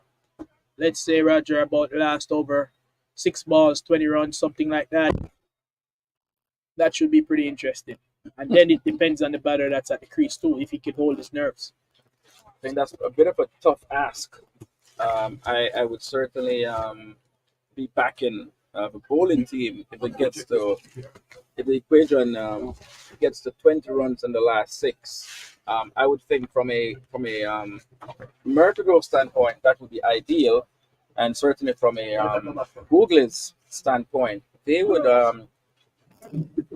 probably want to do it a bit earlier. I'm not sure if they would want it to get equation to get that close. No, most definitely Googlies are going to.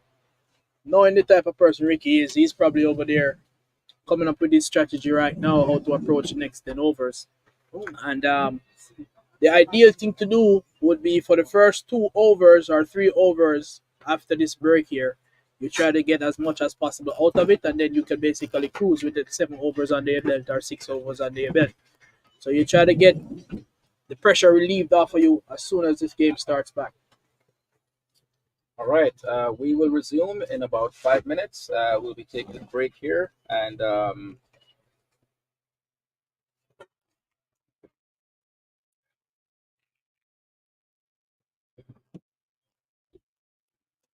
Thank you, sir. Yeah. Pleasure.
bowling to Terry Mills, yet to face the ball.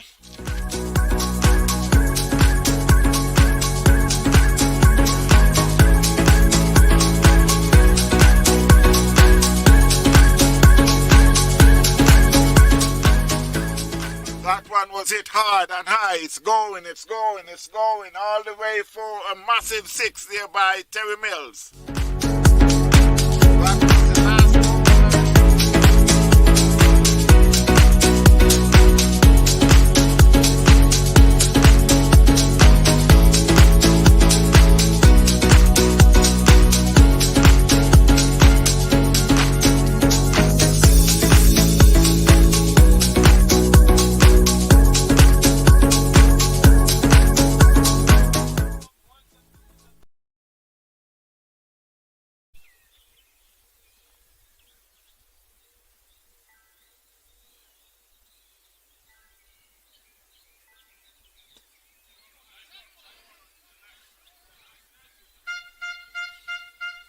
That one was hit down to cow corner there by Tucker Jr. for 4.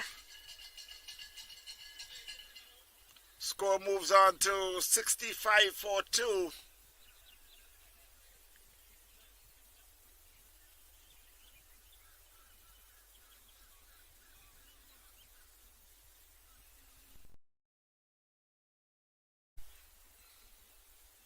$85-3.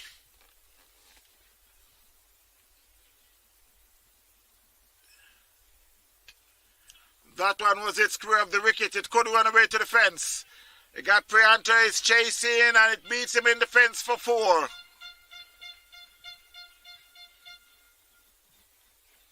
That was a good shot there by Ashik.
So while we are just about to start the second game of the night, I want to say welcome to each and every one. USA up against Jamaica.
How do you pronounce that? No. Shaish. Shaish. Okay. I'm very sure. I can't. So Rikanaya is and 52. Shaish is on 24.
So while the score reached 102 for 3, Googlies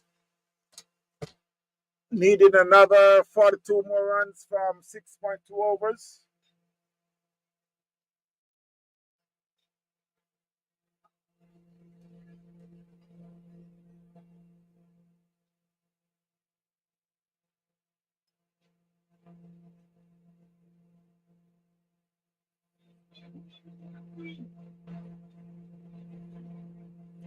So at the end of the 14 overs, score is 102 for 3.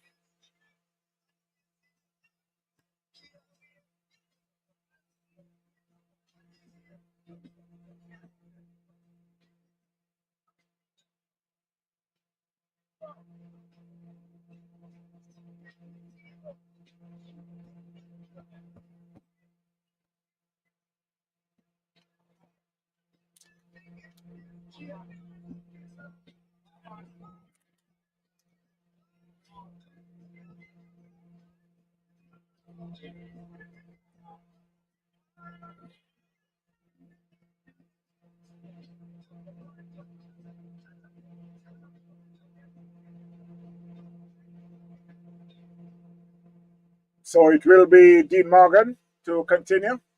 That one plays in the third man area. There's a fielder there, no run. 102 for 3 after 14.1 overs. Ricky Nayak on 53 and Shaikh on 31. That was a good ball there by Dean Morgan.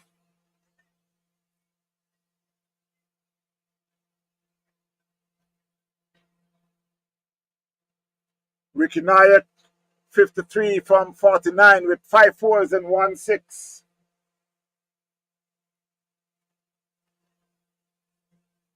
That one was early prediction there from Ricky Nayak. Was thinking about the reverse sweep.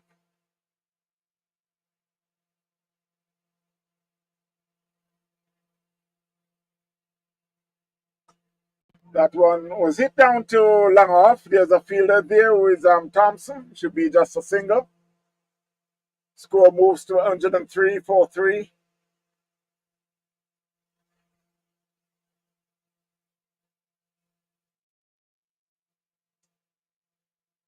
That was hit down to mid wicket. There's two fielder there, and they come around and send the bullet into the bowler. They picks up a single, 104 for 3.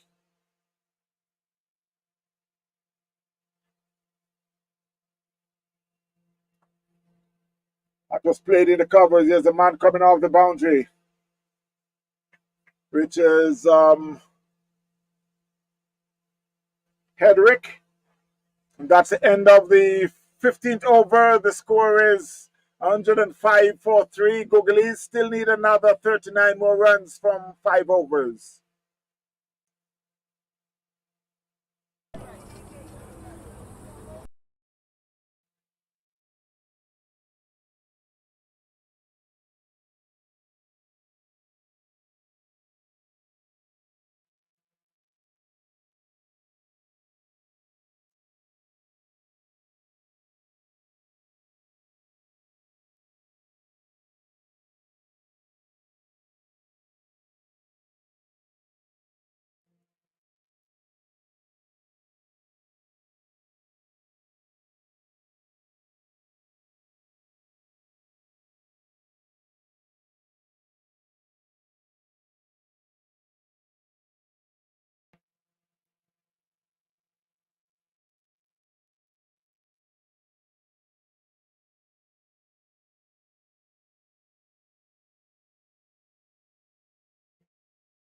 It's an easy single there. Just played it in the covers and just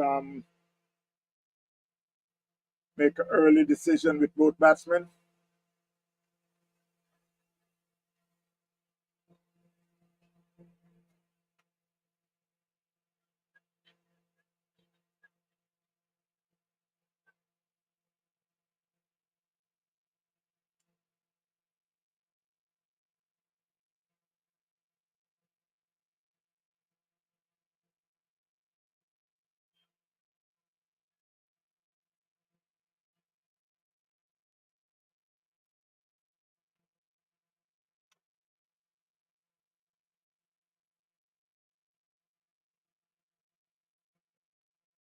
I must remind everyone of the coming event on Saturday, September the 7th.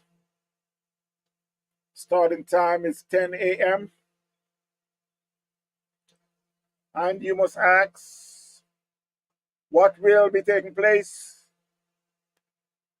Let's help rebuild St. Elizabeth, Hurricane, Morale, Recovery. Again, let's help rebuild St. Elizabeth, Hurricane, Morale, Recovery. This will be an event at the Makershi Cricket Stadium.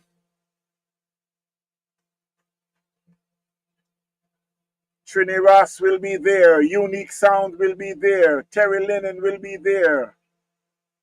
Noddy Verti will be there.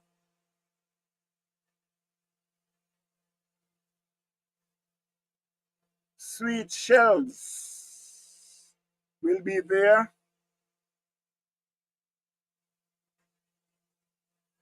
DJ Screamax.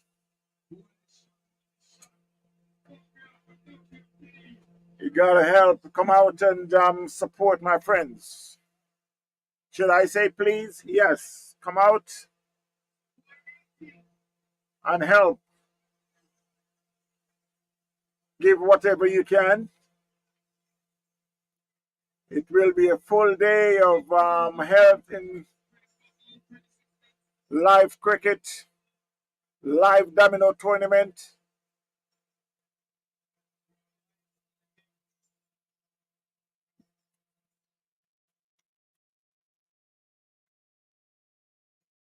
Ian Thomas will be there, and you know wherever Ian Thomas is, there got to be some health issues.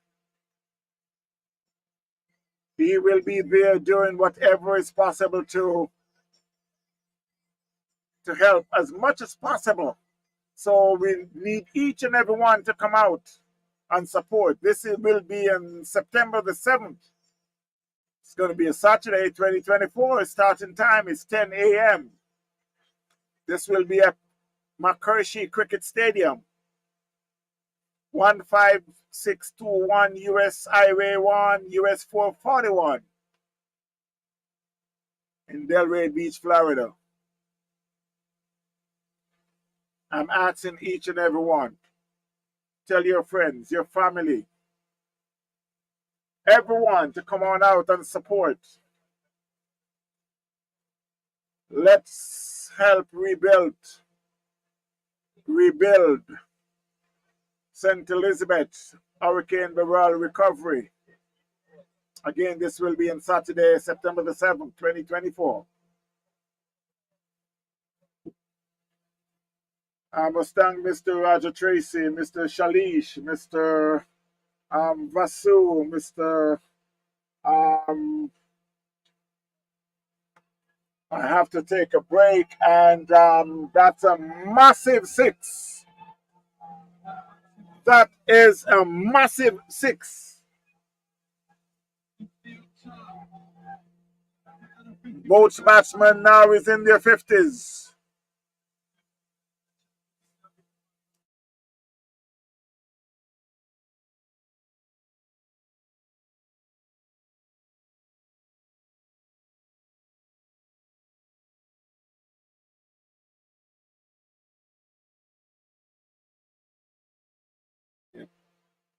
So Shaikh is on 51, Ricky Nayak is on 58.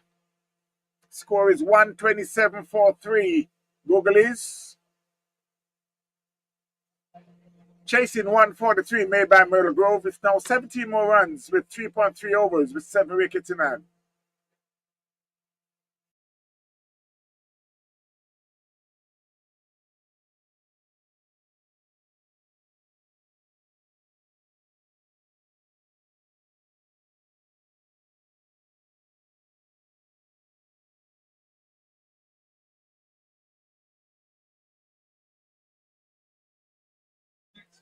And that's another 6. I could see the umpire, Mr. Lynn. He's shaking his arms because I guess he's saying, okay, guys, I'm tired of putting my hands over my head, signaling 6. But the score is now 133-43. They're in the 17th over. Shaw is in 57 from 32. Ricky Nayak on 58 from 56.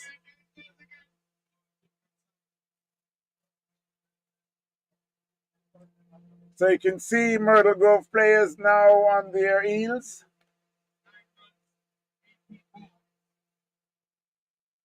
Just 9 more runs from 18 balls. The Googlies are coasting.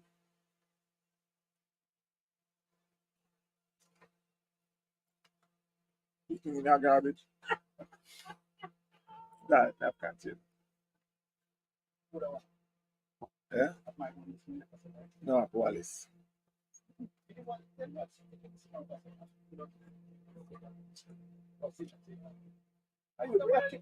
Why you keep your garbage in for man? No, them say mid-game, you know. I no, Equal is not need that man.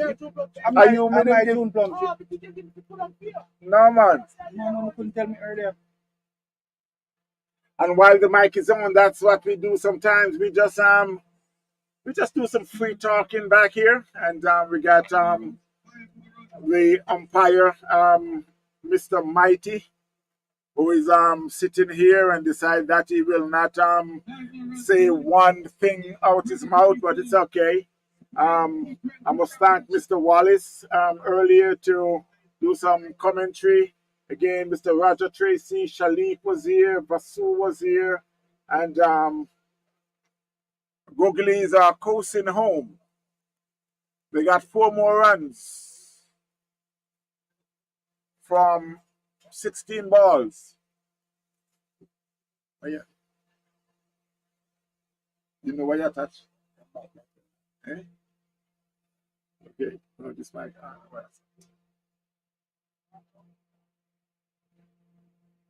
Again, the score is 140-3. They still need another 3 more runs. And that could be it. No, there's a field of the and he beats him in defense for 4. And he beats him in defense for 4. And there it goes for the Googlies. The champion.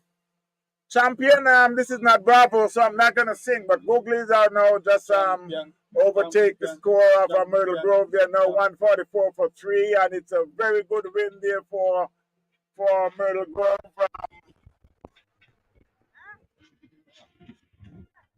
Outstanding stuff here by Team Googlies. Ricky Nair and Shaw finishing this game in grand style. And for the first time in their history in the SFPL South Florida Premier League, Googlies are champions. Congratulations to Team Googlies. Absolutely clinical performance. Team Googlies, commiserations to Myrtle Grove CC. Thank you, Mr. President, Mr. Roger Tracy, Mr. Vasu, and each and every one. It was a very good day here at the regional park, the Miramar Regional Park. It was a very good day for cricket. It was a very good game. Myrtle Grove had scored 143 for 6 in their 20 overs. Googlies chased it down very easy. 144 for 3 in 17.4 overs. I would say kudos to Ricky Nayak and let me see and Shea, what made 6 of 3 from 35. Ricky Nayak 6 of 3 from 58. It was a very good win for Googlies. Thank each and every one for watching, and I'm gonna urge you to go ahead and subscribe, please, and tell your friends that this is the channel, one of the channel, I should say, that you'll be able to get cricket from in South Florida or in Florida. We'll be going to Jamaica in October, so it will be all over. TVN Cricket Power Play.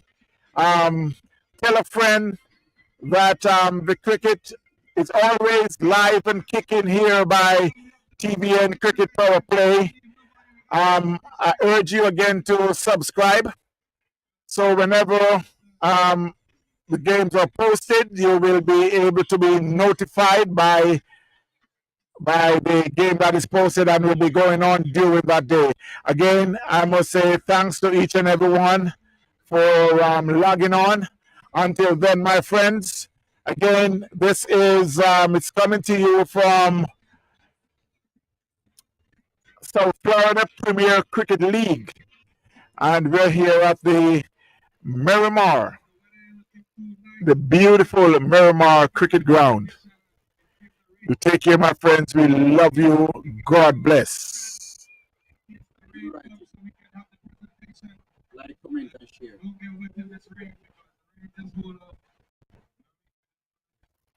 Yeah, that's it.